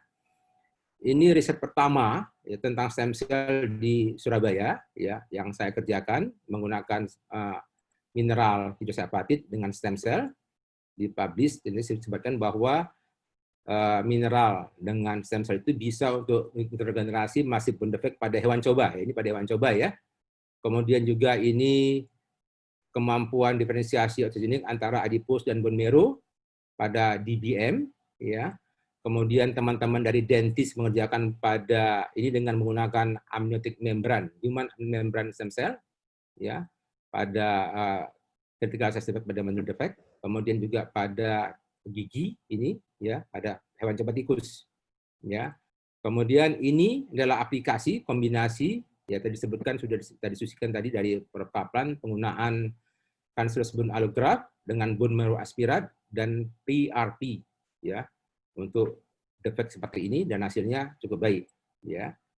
Kemudian ini belum dipublish, ya, ini adalah penggunaan sudah terus tibia dengan menggunakan kombinasi antara bone allograft dengan stem cell, ya, dan hasilnya 8 dari 12 pasien itu hasilnya sama membaik seperti yang pada contoh gambar di sebelah kanan ini. Terjadi healing yang baik setelah gagal pada operasi pertama, operasi kedua, dan kita menggunakan kombinasi antara stem cell dengan MSC dengan bone allograft. Ya. Nah, sekarang ini adalah hasil risetnya Dr. Dwi Kora, grupnya Dr. Dwi Kora, ya, Profesor Dwi Kora sekarang. Kita lihat bahwa selama ini terapi cartilage, ya, ujung-ujungnya hasilnya adalah fibrocartilage, ya. Jadi kita berharap bisa membuat terapi yang menghasilkan adalah hyaline like cartilage sehingga bisa berfungsi seperti cartilage normal, ya. Nah, ini adalah kita menggunakan lagi-lagi bovine. Kenapa bovine? Karena saya katakan bahwa sumber dari manusia sangat sulit di Indonesia. Menggunakan bovine murah, ya, kita sudah tes macam-macam dengan bovine ini, ya. Jadi kita harapkan bisa menjadikan lingkungan yang ideal, ya.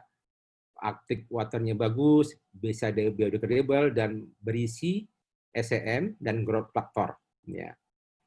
Jadi rencananya kita mungkin, saya belum tahu ini berapa tahun bisa dirilis, akan memproduksi komersialisasi produk cartilage scaffold dari Surabaya. Ya. Ini sekarang lagi clinical trial, mudah-mudahan bisa selesai karena suasana COVID ini clinical trial agak sulit agaknya. Ya.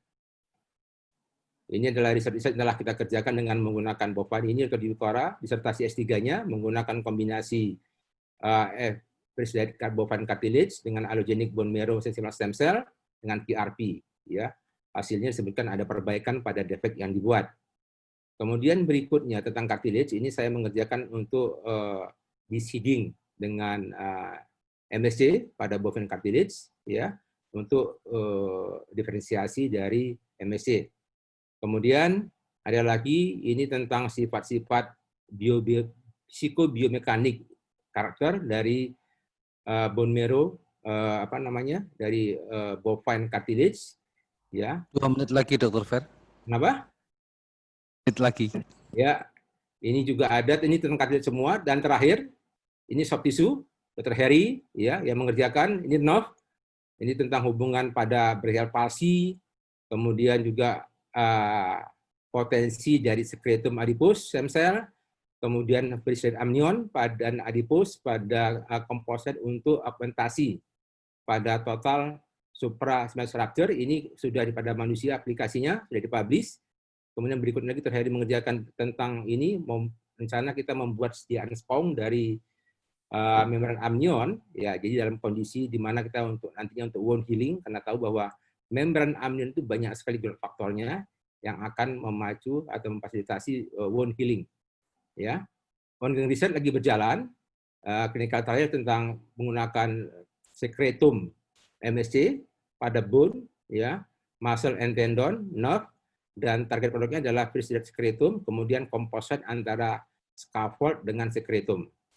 Baik, kesimpulan, ya, sampai saat ini saya katakan tadi bahwa biomaterial itu masih punya peran penting pada terapi atau rekonstruksi pada defek pada jaringan, ya. Walaupun ada sekarang penggunaan protein-protein, stem cell, tapi biomaterial tetap yang paling dominan. Kemudian pada recommend ini, urusan ada dua, ada cell based therapy dan ada tissue engineering, di mana MSC tadi ini sudah berubah nama menjadi medicinal single cell, ya, berperan penting pada recommend. Kemudian stem cell product dan tissue engineering itu masih dalam research yang intensif agar bisa menjadi standar terapi. Terima kasih, Dr. Heri. Selamat malam. Thank you, Dr. Ferdiansah. The long journey of regenerative medicine. Yes, please, Prof. Kaplan. Yes, please. I have to leave. Sorry. So Oh, yeah. I'm going to say goodbye. Nice presentation. Okay. Nice that your slides were all in English. I enjoyed the lecture, but I have to leave. Okay. Okay. Yes, Thank you, Prof. Prof. Bye, everybody. Bye. Bye. Oke, kita masih mendengarkan Dr. Rizka Andalusia. Ini suatu hal yang penting karena memang pada akhirnya nanti mesenchymal stem cell, medicinal signaling cell itu akan digunakan dengan allogenik. Apakah itu pada sel terapi, apakah itu pada tissue engineering. So, please Dr. Rizka Andalusia from Indonesian FDA. Time is yours. Good evening to all. Dr. Heri, because Prof. Kaplan already left from our meeting, so called me present in Bahasa because I think every participant is from Indonesia, so I will present in Bahasa. It is allowed from me, Dr. Heri. Dr. Rizka, there are also attendants from abroad. Oh, okay. And also guest honor from Singapore, Professor Aziz Netter. Okay. Yeah. Okay, thank you. It's a great pleasure for me to extend to you all to be here and invited as panelists by Erlangga University Conference Series. As we know, so far this advanced technology bring an opportunity to develop a new approach of medication or treatment of many diseases. Therefore, I'm so excited to look forward the result of this webinar. For Indonesian FDA, the government agency which are responsible for marketing authorization of drug registration in Indonesia, this work also kind of challenge how we could provide adequate support in terms of regulation, standard, guidance, and competency to assess this technology when it is ready to be produced as mass product and to be registered, then marketed for use in healthcare services. First of all, allow me to explain the regulatory framework in Indonesia for medicine, including biological product and vaccine. According to the regulation in Indonesia, Badan POM or Indonesia FDA has mandated to regulator to oversight medicine in Indonesia in order to ensure quality, safety, and efficacy of medicine marketed in Indonesia. The scope of regulatory framework of Badan POM in oversight medicines consists of pre-market and post-market control. The pre-market control of Badan POM consists of functions related to oversight medicine development and marketing authorization, which are clinical trial authorization, GMP inspection, GMP certification of manufacturing facilities in order to comply with the current GMP requirement, and medicines evaluation for marketing authorization. In the post-market control, BPOM has functioned as regulatory GMP and GDP inspection, pharmacovigilance, label and advertisement, post-market sampling and testing, lot release for vaccine and biological products. This is the commodity regulated by BPOM and stem cell, and also cell therapy. Other cell therapy is under the category of biological product. This is This is the categorization of stem cell according to the regulation of Minister of Health number 32 years 2018 on administration of stem cell or cell therapy service. Stem cell categorized into three types of the stem cell type, which are autologous, allogenic research based, and allogenic stem cell for mass production. Autologous stem cell is stem cell derived from the patient itself, and the allogenic stem cell is stem cell derived from other donors. I think everybody is already know. According to the regulation of Ministry of Health number 32 years 2018, the autologous and allogenic stem cell used for research do not require a marketing authorization. They only need the permission for use the service for Ministry of Health, but for allogenic stem cell used for commercial purposes and produced as a mass production, they will require marketing authorization from Badan POM before marketed and used by the patient. But for the three type of stem cell stem cell source, they have to produce and process in the facility with the GMP compliant facilities. The implementation of GMP in stem cell and ATMPS life cycle. This slide showing the role of BPOM in the step of drug development phase, including stem cell and advanced therapy of medicinal product.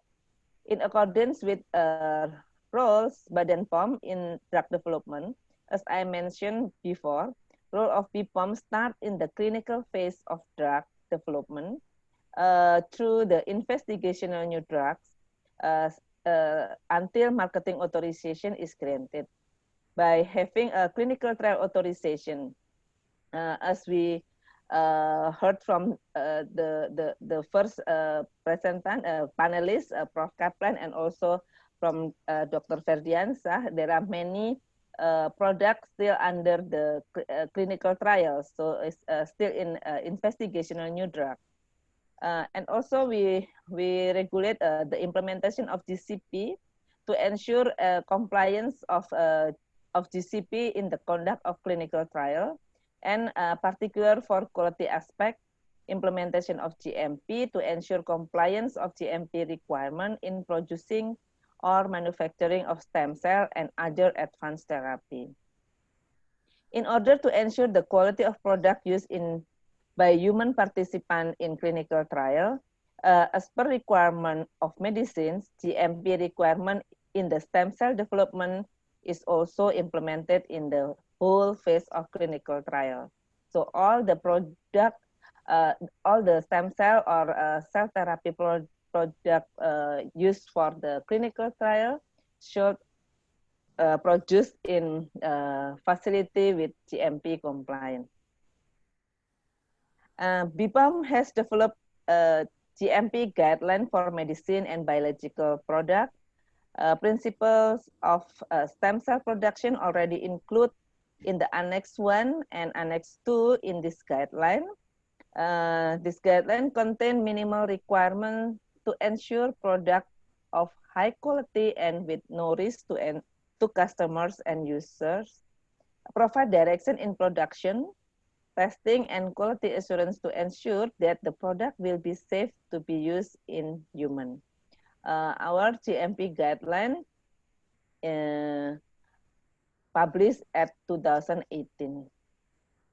Our principle of GMP for advanced therapy, including the risk-based approach, personnel, premises, equipment, documentation, starting and raw material, seed lot and cell bank system, production, and then qualification and validation, qualified person and batch release, quality control, outsource facility if applicable, quality defect and product recalls, environmental control measure for AWCS containing of or consisting of GMOS, reconstitution of product after batch release, and the last one is automated production of AWCS if applicable.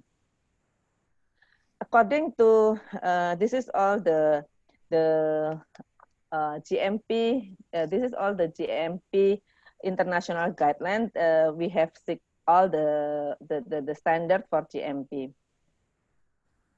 Flexibility for stem cell and advanced therapy. The differences between stem cell and advanced therapy with other medicines or biological products is that there are some flexibilities for stem cell and advanced therapy.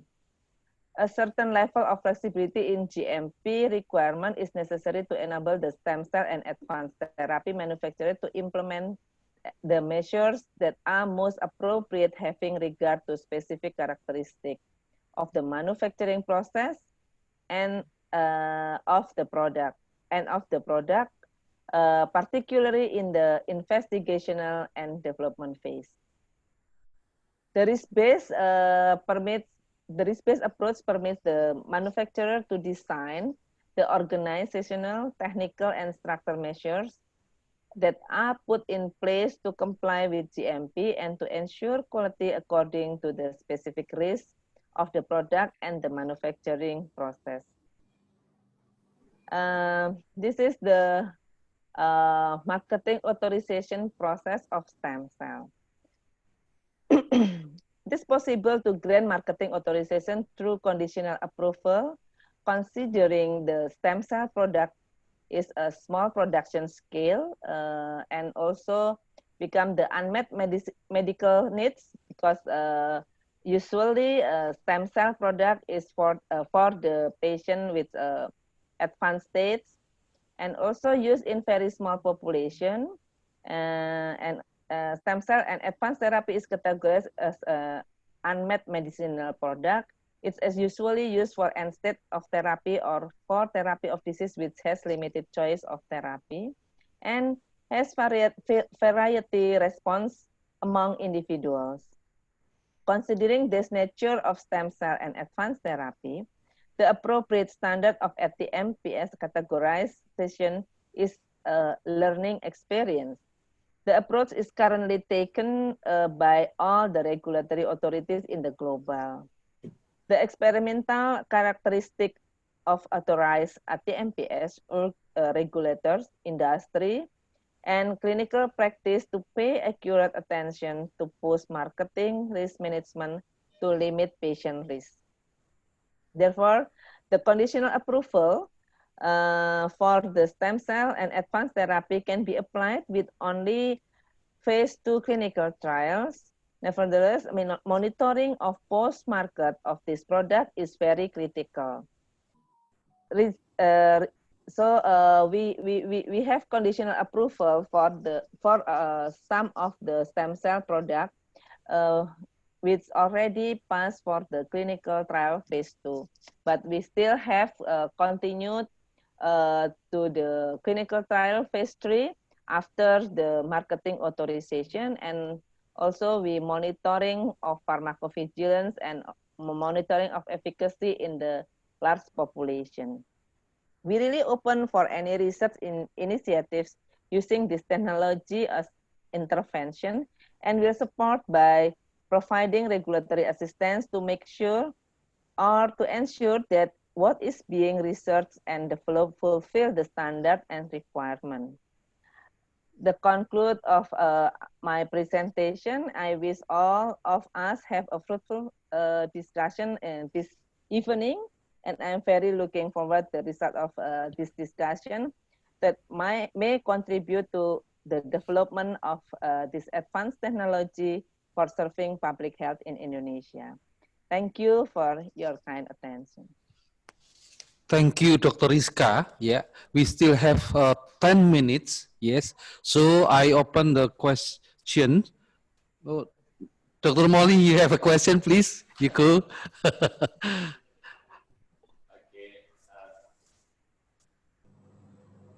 Sorry, I still unmute. Sorry.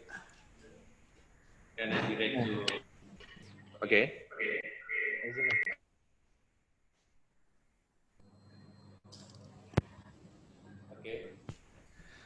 Okay, thank you.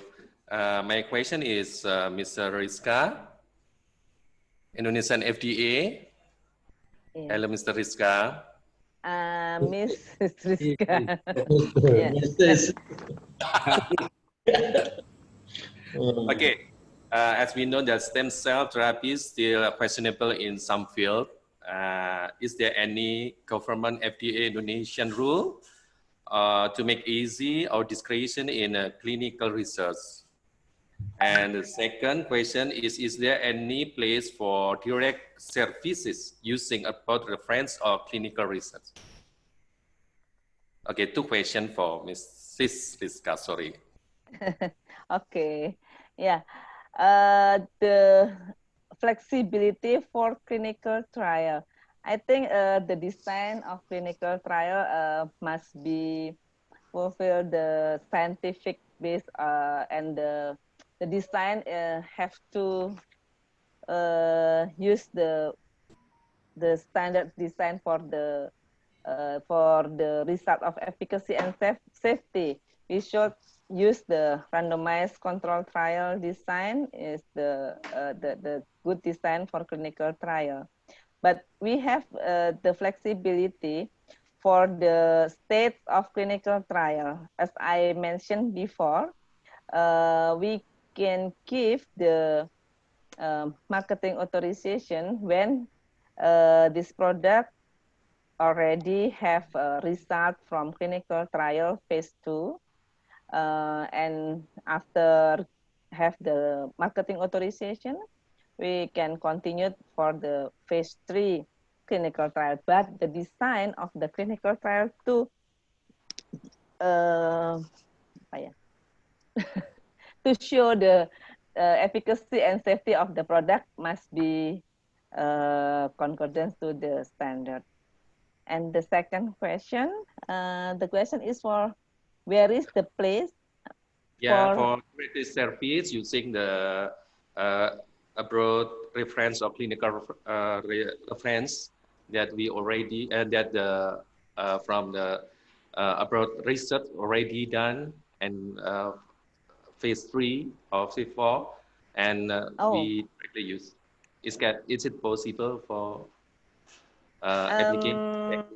Yeah, until now we don't have a product which already passed for the clinical trial phase 3, but we have a product already conduct the clinical trial phase 2 and got the conditional approval for marketing authorization. So I mean, sorry, this is I mean that the research is abroad, another country. Then abroad. Yeah. Okay. In abroad, and I as I know, one of the pharma company, the big pharma, multinational pharma company already have the product of stem cell and marketed and passed the clinical trial phase 3. I forget the name. I forget the name of the product, but I know one of the product already marketed for product of stem cell or already marketed. Yeah, okay. Kimria is one of the stem cell product already marketed in US and they start to register in Indonesia, but not finished yet for the process of registration. I think it's from Novartis or from one of the pharma company, the big pharma company, and already have the marketing authorization in Japan and Europe. Yeah, I hope Indonesian product also have the roadmap like this. Yeah. Okay, thank you, Mrs. From the Thank research you, Dr. Risa. activity. I see there is, oh yeah, Dr. Ferdiansyah. Any comment? Yes, my question for Bu Rizka. Yeah. Today, this year, we conduct maybe some clinical trial with composite between the biomaterial scaffolds with the stem cell, also with the scrotum to increase the efficacy of the biomaterial. I still confused about the regulation. This is under the DPOM for the regulation, under the COMCAS. Yeah. If the product have the physiologic function, it's categorized become the drugs and regulated by BPOM. But if the product is only the medical device or scaffold without any other substances inside the scaffold, it's under the regulation in Minister of Health become the medical devices. But if the product, the scaffold consists of any material which have the function, a physiological function, is under regulated under BPOM, become the categorized by become the drugs, the medicinal. Okay, so this is because the biomaterial as medical device. Secretum to increase secretum, yeah. What is the function of secretum? We combine with the secretum to composite with the secretum to increase the function of the medical devices to increase the efficacy. Yeah, yeah. If the scaffold, the medical devices, consists of secretum, and the secretum have the functional physiological functional, it's become the medicine, doc. Okay. Okay. So for the clinical trial. Because we have to know the efficacy of the secretum inside the scaffold, isn't it? Like this, doc. Yeah. So I should be sent to the BPOM to clearance for our clinical trials. Right? Clinical trial, yes, yes. Because if Dr. Rizka. Yes. In my project, especially nerve tissue engineering and tendon tissue engineering, actually MSC or secretum just as augmentation for regeneration. So the important role is the scaffold itself. What do you think with that composite? Yeah, we have to look first whether this scaffold have the function to repairing the cell and regenerative cell, and the scaffold have the function to let's say the repairing the cell. I think it's become the medicine, doc. But if the scaffold only apa itu inserting in the body and without anything functional, it's become the medical devices. Mungkin Dr. Heri, maaf, ini karena penting untuk boleh, kita. Boleh. Iya. Tiga riset, mungkin bahasa Indonesia aja ya. Iya. Karena ini lokal untuk kita. Ya. Karena hari ini ada 3 riset tentang itu dari kita, komposit. Iya, jadi begini Bu, nah untuk sambil bidang saya sendiri, saya menggunakan scaffold mineral, kemudian menambahkan secretum.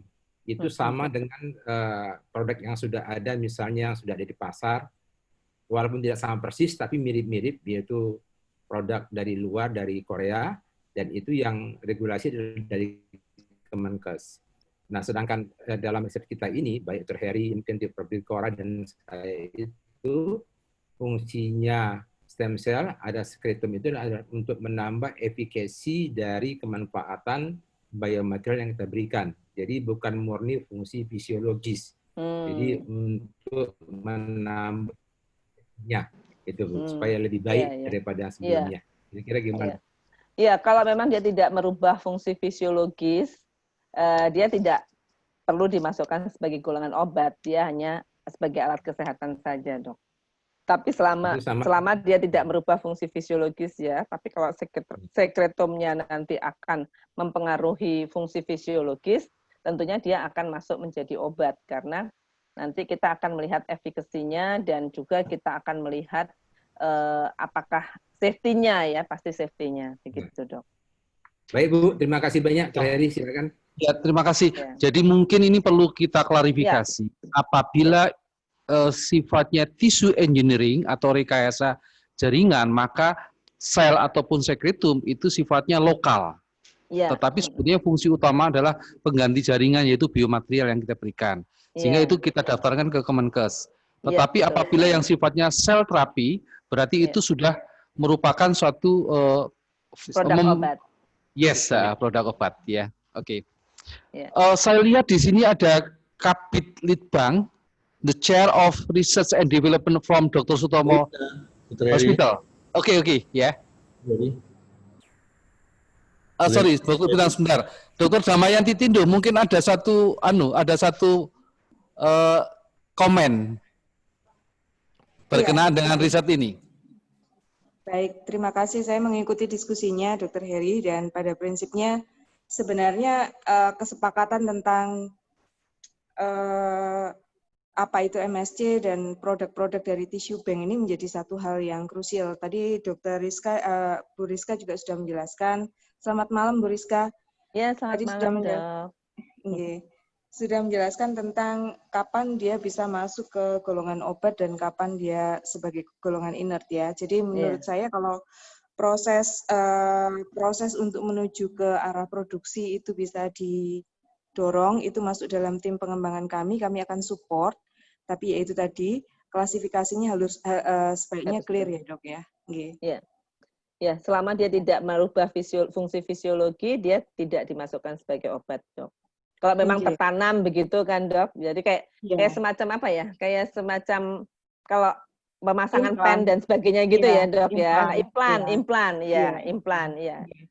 Dia akan tetap begitu saja kan di situ ya. Karena memang menarik dari kuliah Prof. Kaplan tadi kan sebenarnya MSC yang disampaikan tadi itu sebenarnya bukan dalam bentuk active cell, tapi dia memberikan suatu modulator, jadi lebih bersifat seperti obat ya sebenarnya. Jadi regeneratif itu sebenarnya internal dikerjakan oleh endogenous stem cell-nya sendiri, tapi difasilitasi oleh positioning MSC yang dimasukkan di dalam tubuh. Mungkin itu yang menjadi satu hal yang menarik, pencerahan baru yang saya dapatkan dari 2 kali kuliah beliau. Terima kasih, Dr. Damayanti Tindo. Satu lagi, Dr. Bintang. Satu lagi. Terima kasih, Dr. Heri. Ya, terakhir. Saya mau nanya ke Bu Rizka ini, Bu Rizka. Ya, Dok. Dengan PMK 32 2018 kan dikatakan bahwa sampai sekarang stem cell ini masih belum ada pelayanan terstandar. Yang ada adalah suatu penelitian berbasis pelayanan. Nah, tadi dikatakan Bu Rizka bahwa Kementerian Kesehatanlah yang memberikan boleh apa tidak labnya untuk melaksanakan atau membuat stem cell itu. Karena dia bukan untuk dijual dulu karena masih dalam riset. Nah, yang saya tanyakan adalah bahwa untuk melakukan suatu penelitian berbasis pelayanan itu dikatakan bahwa agar kita bisa jumlahnya lebih banyak, maka multi-center itu bisa di-create. Nah, pertanyaan saya, siapakah yang berwenang atau memberikan regulasi bahwa lab itu apabila digunakan untuk multi-center, artinya bahwa stem cell-nya kan mesti ditransport ke arah, misalkan ada tidak satu tempat, begitu ya. Nah, siapakah yang melakukan regulasi bahwa stem cell-nya ini aman kalau dibawa ataupun dikirim ke lain tempat dan juga produknya itu betul-betul memenuhi GMP. Kalau memang belum dari BPOM memberikan apa namanya izin. Mohon Ya, pencerahannya. baik dok. Sebetulnya di dalam PMK 32 2018 itu, ketika Kementerian Kesehatan memberikan perizinan operasional ya, izin operasional ya namanya ya dok ya kalau saya nggak salah, itu Badan POM dilibatkan untuk melakukan assess terkait penjaminan mutu dari laboratorium tersebut. Tetapi kita tidak mengatakan kalau dia sudah mendapatkan izin operasional, sekalipun di dalamnya Badan POM juga ikut mengakses, tidak mengatakan bahwa ini sudah memenuhi standar untuk GMP production, mass production tadi, ya. Tapi dia mempunyai izin untuk operasional dan melakukan processing untuk skala penelitian dan skala klinis, skala kecil ya, skala kecil yang digunakan untuk lokal. Nah tadi pertanyaannya Dokter Bintang, kalau dia mau melakukan multi center study atau produknya akan dibawa keluar, didistribusikan kemana-mana. Nah ini kan sudah termasuk kategori sebagai produk massal, dok. Nah sekarang ya kita nggak bisa karena gini ya, kita sama-sama berkembang ya, baik regulator maupun peneliti sama-sama berkembang ya. Nah manakala dia multi centernya hanya 2 atau 3 center, tentunya kan produksinya nggak massal dan penyimpanannya juga tidak lama, ya. Tapi manakala dia sudah diproduksi dengan jumlah yang besar, misalnya dia akan didistribusikan ke banyak rumah sakit atau banyak fasilitas pelayanan kesehatan dan produknya itu diproduksi, kemudian disimpan untuk jangka waktu yang lama sehingga ada masa kadaluarsa dan sebagainya atau stabilitas penyimpanan, itu harus dalam fasilitas yang standar GMP dan sudah dikategorikan sebagai produksi massal, dokter. Kalau yang dalam COVID ini, yang saya ingin tanyakan, kan ini sangat krusial. Jadi ada suatu apa namanya multi center yang direncanakan, tapi itu digunakan oleh 4 site atau 6 site, 8 site itu kotanya lain-lain. Nah, produknya sendiri ini kan tentunya harus dipastikan bahwa kalau dia itu dibawa ke lain tempat pun akan tetap aman, walaupun tidak disimpan. Maksudnya langsung disuntikkan atau untuk langsung dilakukan penggunaannya gitu. Nah ini apakah siapa yang melakukan regulasinya, Bu Rizka? Ini masih termasuk kategori sebagai klinik, dok, karena itu semacam seperti donor to recipient kan stem cell-nya. Ya, tapi kan ditransport itu. Iya, tapi kan dari satu donor ke satu resipien gitu. Iya, dari allogenik. Ya, allogenik, tapi bukan dari satu donor ke 1000 resipien yang seperti kalau misalnya kita memproduksi suatu sediaan stem cell yang diproduksi massal gitu kan, misalnya kita mengkolek umbilical cord, kemudian kita proses, kemudian kita jadikan berapa ribu file, nah itu pasti harus diregistrasi gitu. Tapi kalau dari donor to resipien, satu donor ke satu resipien itu masih dalam ranah pelayanan. Jadi tetap harus kalau sudah untuk multi center itu harus tetap mendapatkan dari BP POM begitu, Bu Rizka berarti ya? Untuk apa namanya? Tergantung dok, multi centernya bagaimana? Maksud saya gini, kalau misalnya taruhlah di rumah sakit Dokter Bintang, kemudian Dokter Bintang akan memproses stem cell tersebut dari satu donor, kemudian diberikan ke resipiennya hanya satu. Taruhlah misalnya saya dulu pernah ngerjain peripheral blood stem cell lah ya, lalu saya lakukan ke processing, kemudian saya kasih ke pasien meskipun pasiennya itu ada di rumah sakit lain, itu tetap sebagai pelayanan, dok. Tapi kalau dokter mengkolek suatu stem cell, apakah itu skeletum, apakah itu stem cell, kemudian dokter memproses, kemudian dokter melakukan satu karakterisasi, kemudian diproses, diberikan pembawa, diberi pengawet dan sebagainya sampai dia menjadi suatu produk massal, diproduksi 1000 file dan sebagainya, ya itu sudah menjadi skala produksi, skala massal gitu. Jadi harus ada, oke. Iya, itu harus ada izin edarnya, dok. Ya, karena ini sementara di media massa kan lagi heboh itu, Bu Rizka. Jadi saya mau konfirmasinya. Tetapi proses pengolahan, proses transportasi itu menjadi bagian dari GMP ya, GMP requirement, dok. Ya, jadi pengolahannya harus comply terhadap GMP requirement tadi. Ya, terima kasih Bu Rizka. Ya. Cuman Terima produknya kasih, nggak perlu Dr. izin edar, gitu Ya, dokter. tidak perlu, Terima tapi kasih. labnya ya yang penting ya. Labnya ya. Terima kasih. Jadi Ya. kita sudah 15 menit lewat ya. Tapi pada saat ini saya coba untuk menggarisbawahi ya.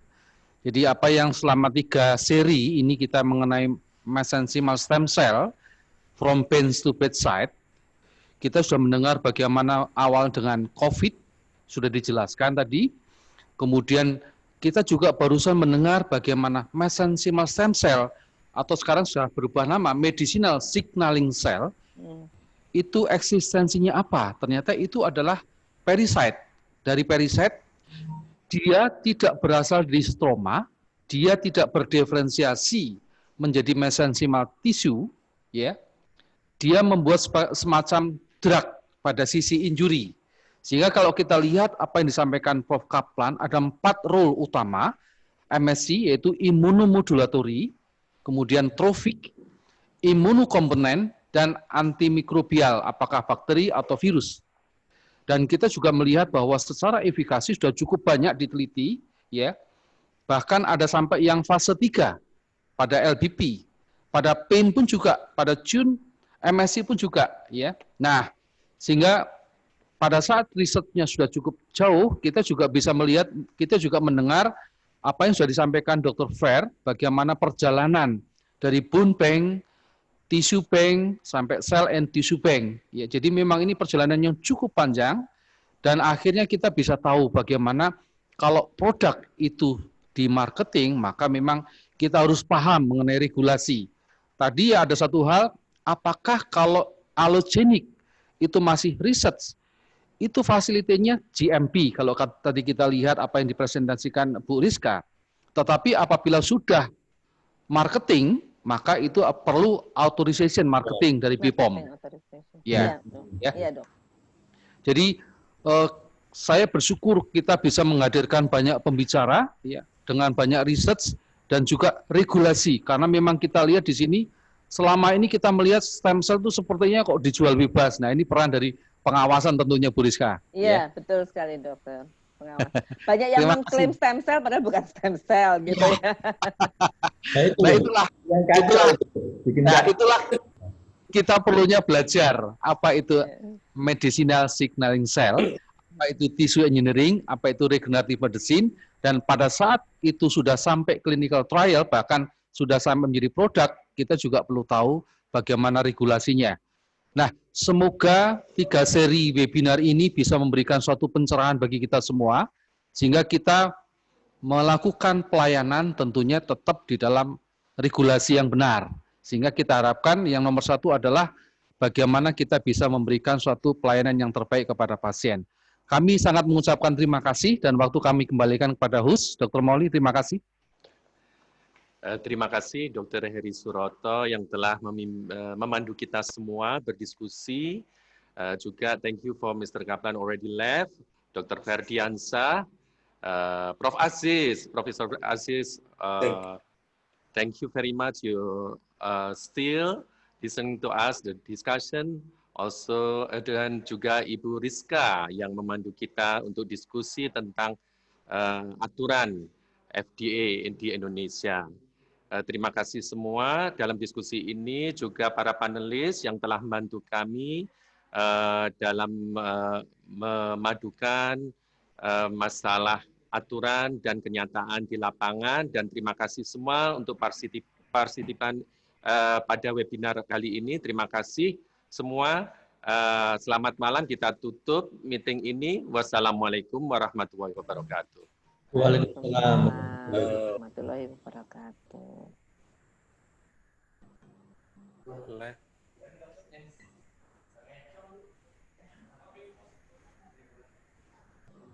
Aku live ya.